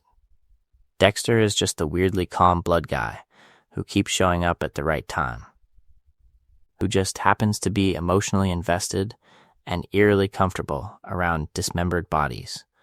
Is that a red flag? Or just Dexter being Dexter? And then there's Deb's near marriage to Brian. Along the way, we watch him circle Dexter's life and their crime scenes for an entire season, insert himself into family dinners, and almost walk down the aisle with Dexter's sister before kidnapping her and staging her as the ultimate test. Choose your brother or your code. From a procedural standpoint, what should that trigger? Exhaustive background checks on everyone connected to Brian, including Dexter. A deep dive into Dexter's biological family. A hard look at why the ice truck killer's history intersects perfectly with the Morgan household. Instead, the system shrinks the story. The official narrative becomes a serial killer fixated on a cop, case closed, trauma contained. The more disturbing explanation, that two brothers were shaped by the same origin event, one exposed, one still inside the building, never makes it into the file. In this video, we're going to keep coming back to that paradox. When the first big case literally centers on Dexter's origin story and his bloodline, Miami Metro writes it up as a one-off obsession and moves on. So what happens when a department that blind can't keep pretending forever? So when the Bay Harbor butcher case hits, the paradox finally has a body count. Dozens of dismembered corpses in plastic bags, a precise dumping ground off Miami's coast, and a forensic signature that screams planning and control. This is the moment the show admits Dexter's system is traceable. The investigation isn't chasing chaos, it's chasing a pattern. Let's kick things off with the stakes. These aren't random street homicides. These are curated kills, wrapped and weighted, all pointing back to someone who understands decomposition, ocean currents, and how evidence survives salt water. The central question practically writes itself. Who in Miami has both the technical knowledge and the psychological profile to build an underwater graveyard that neat? The answer is sitting in the lab, analyzing his own work. To keep this clear, we have to talk about Dokes. He's the only cop who reads Dexter's affect correctly from day one. No quirky genius, no socially awkward hero, just a man whose emotional flatline doesn't fit the room. Dokes builds a case the way real suspicion often looks in life, messy, circumstantial, but relentless. He stalks Dexter. He logs missing time. He notices the weird hobbies, the late-night boat trips, the restricted access lab work, the way Dexter seems more interested in blood than people. None of it is a smoking gun. All of it, together, is damning. And then the cabin. This is where the plan and the cover story collide. Dexter's slides, his tools, his plastic, his entire kill room paraphernalia end up in one place, under one name, Dokes. When the cabin explodes, the narrative explodes with it. A single blast overwrites months of behavioral red flags, paper-thin alibis, and Dokes' instincts. Miami Metro doesn't reopen questions about the blood spatter guy who was constantly near the case. They close the file on the sergeant who snapped. One violent spectacle replaces a slow, careful investigation. Lagerta is the only one who really flinches at that convenience. The focus is not just on her doubt, but on how briefly the system tolerates it. She looks at the timeline. She probes inconsistencies. She treats Dexter not as a friend or a mascot, but as a variable in the equation. Along the way, we watch the institution push back. Colleagues bristle. Politics intrude. The department wants closure, not complexity. Eventually, even Lagerta folds, shelving her skepticism until a later season forces it back to the surface. In this video, we're going to keep returning to Bay Harbor as the template. When Dexter's world truly collapses, the system doesn't solve him. It scapegoats Dokes, locks the file, and moves on. That's not just plot armor.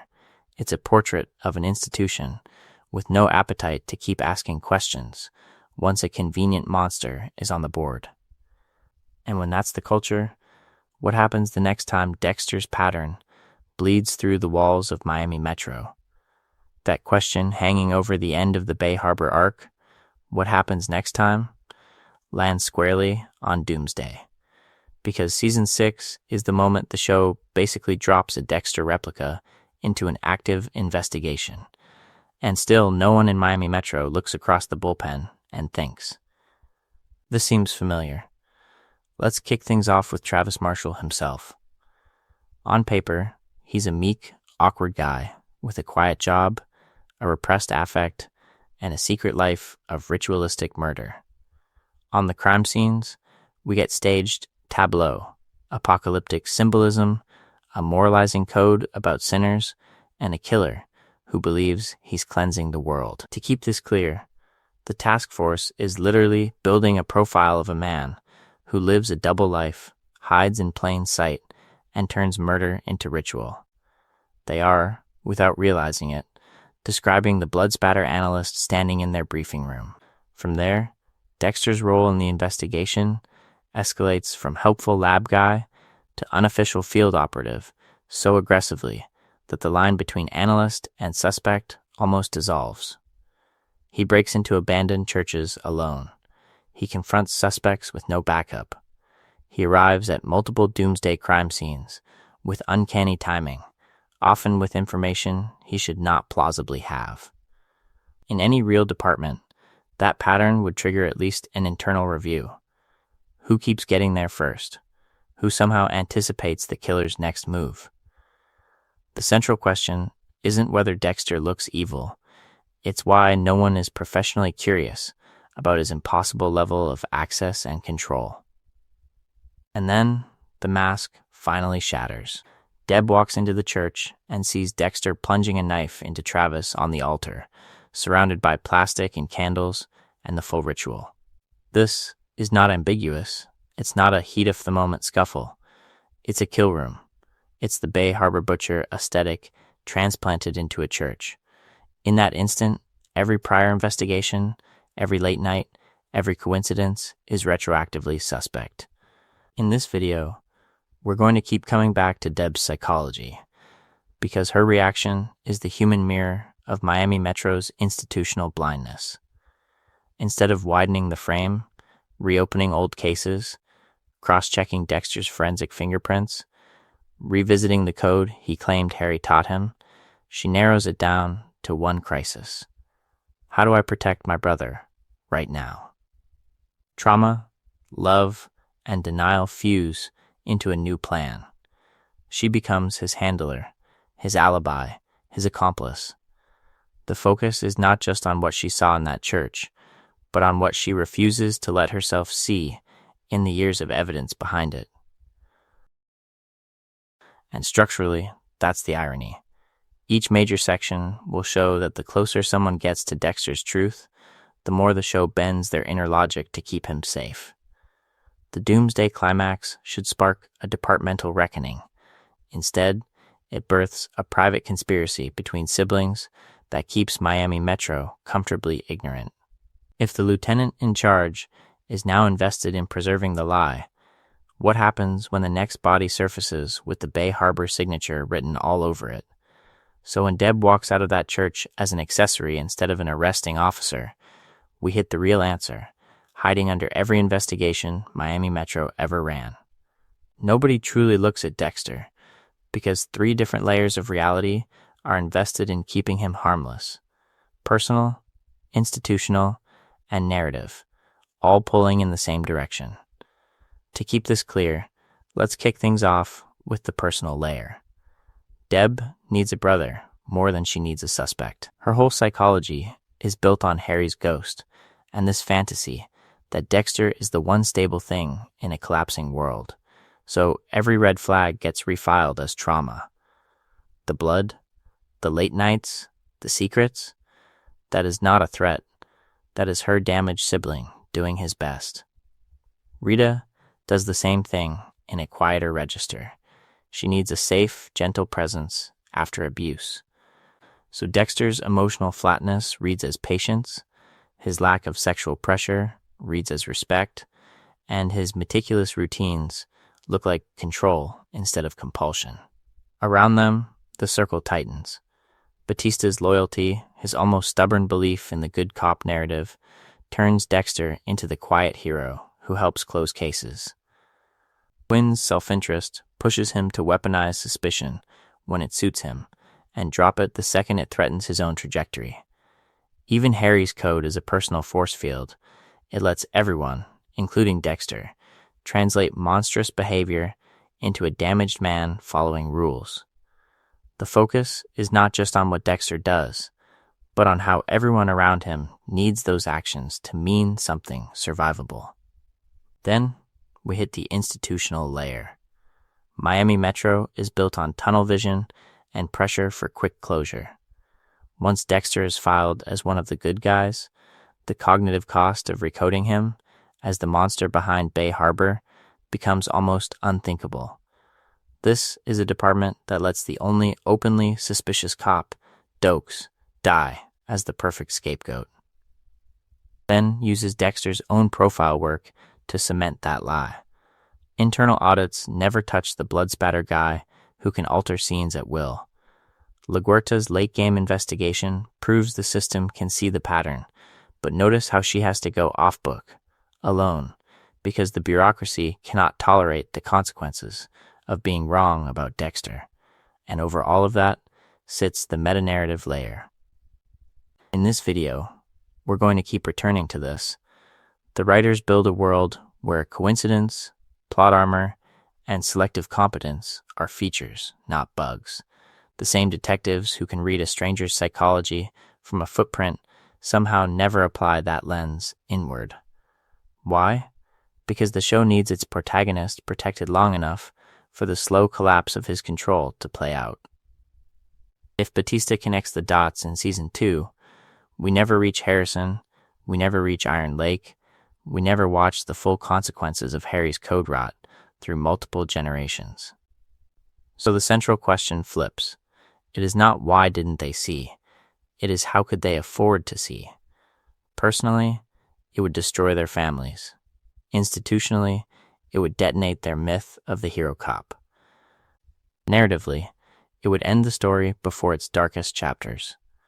Nobody in Miami Metro ever seriously questions Dexter, not because they lack clues, but because pulling that thread would collapse the emotional, institutional, and narrative scaffolding holding their world together. The next phase of Dexter's trajectory only exists because everyone, on some level, agrees not to look directly at him. And once we see that shared agreement not to look, we can't unsee it. From the ice truck killer spelling out Dexter's childhood trauma, to the Bay Harbor butcher investigation literally diagramming his methods, to Doomsday mirroring his psychology on live television, to Deb walking into that church and watching him stab Travis Marshall, each season gives us a fresh collapse of the illusion of control. Each time, the investigation brushes his orbit. Each time, the system blinks and moves on. To keep this clear, Dexter doesn't glide through Miami as an invisible predator. He walks through it as a visible anomaly everyone learns to rationalize. He is the quiet guy with the keys to every crime scene. The blood expert who always has a theory, always has access, always has a reason to be near the bodies. The coworker whose girlfriends die, whose wife is murdered, whose brother was a serial killer, whose boat lines up perfectly with a dumping pattern. The red flags don't hide, they stack. In this video, we're going to keep circling that gap between what's on screen and what everyone chooses to see, because the central question stops being, how did Dexter get away with it, and becomes, why did nobody want to admit what was right in front of them? Deb loves him. LaGuerta fears rocking the institution. Quinn gets distracted. Batista trusts the family man. Bureaucracy slows the investigation. Paperwork, grief, office politics, and narrative convenience all team up to protect the monster in the lab coat. And then there's us. We watch the same clues Miami Metro ignores, and we accept the same blind spots. We root for the charismatic monster. We forgive the plot armor when the blood slides vanish or the security camera fails. We let institutional incompetence slide because it keeps the story, and Dexter, alive for one more season. That's not just a writing trick, it's a mirror. So what do we do with a monster like Dexter? On one level, we enjoy the ride. On another, we start tracking the moments the world should say no and doesn't. When you rewatch Dexter, or any prestige anti-hero show, make it a quiet investigation of your own. Mark every time someone should put the protagonist on the board and chooses not to. Notice how often love, bureaucracy, and narrative convenience form their own code, shielding the person at the center. Along the way, ask yourself one more question. Where do we grant that same benefit of the doubt in real life? To institutions we trust, to narratives we like, to people whose patterns we'd rather not see. So drop your answer in the comments. What's the exact moment you think Miami Metro should have finally written Dexter Morgan's name on the suspect list? And once you've picked it, try turning that same skeptical, pattern-seeking mindset toward the stories and systems that never admit their own monsters at all.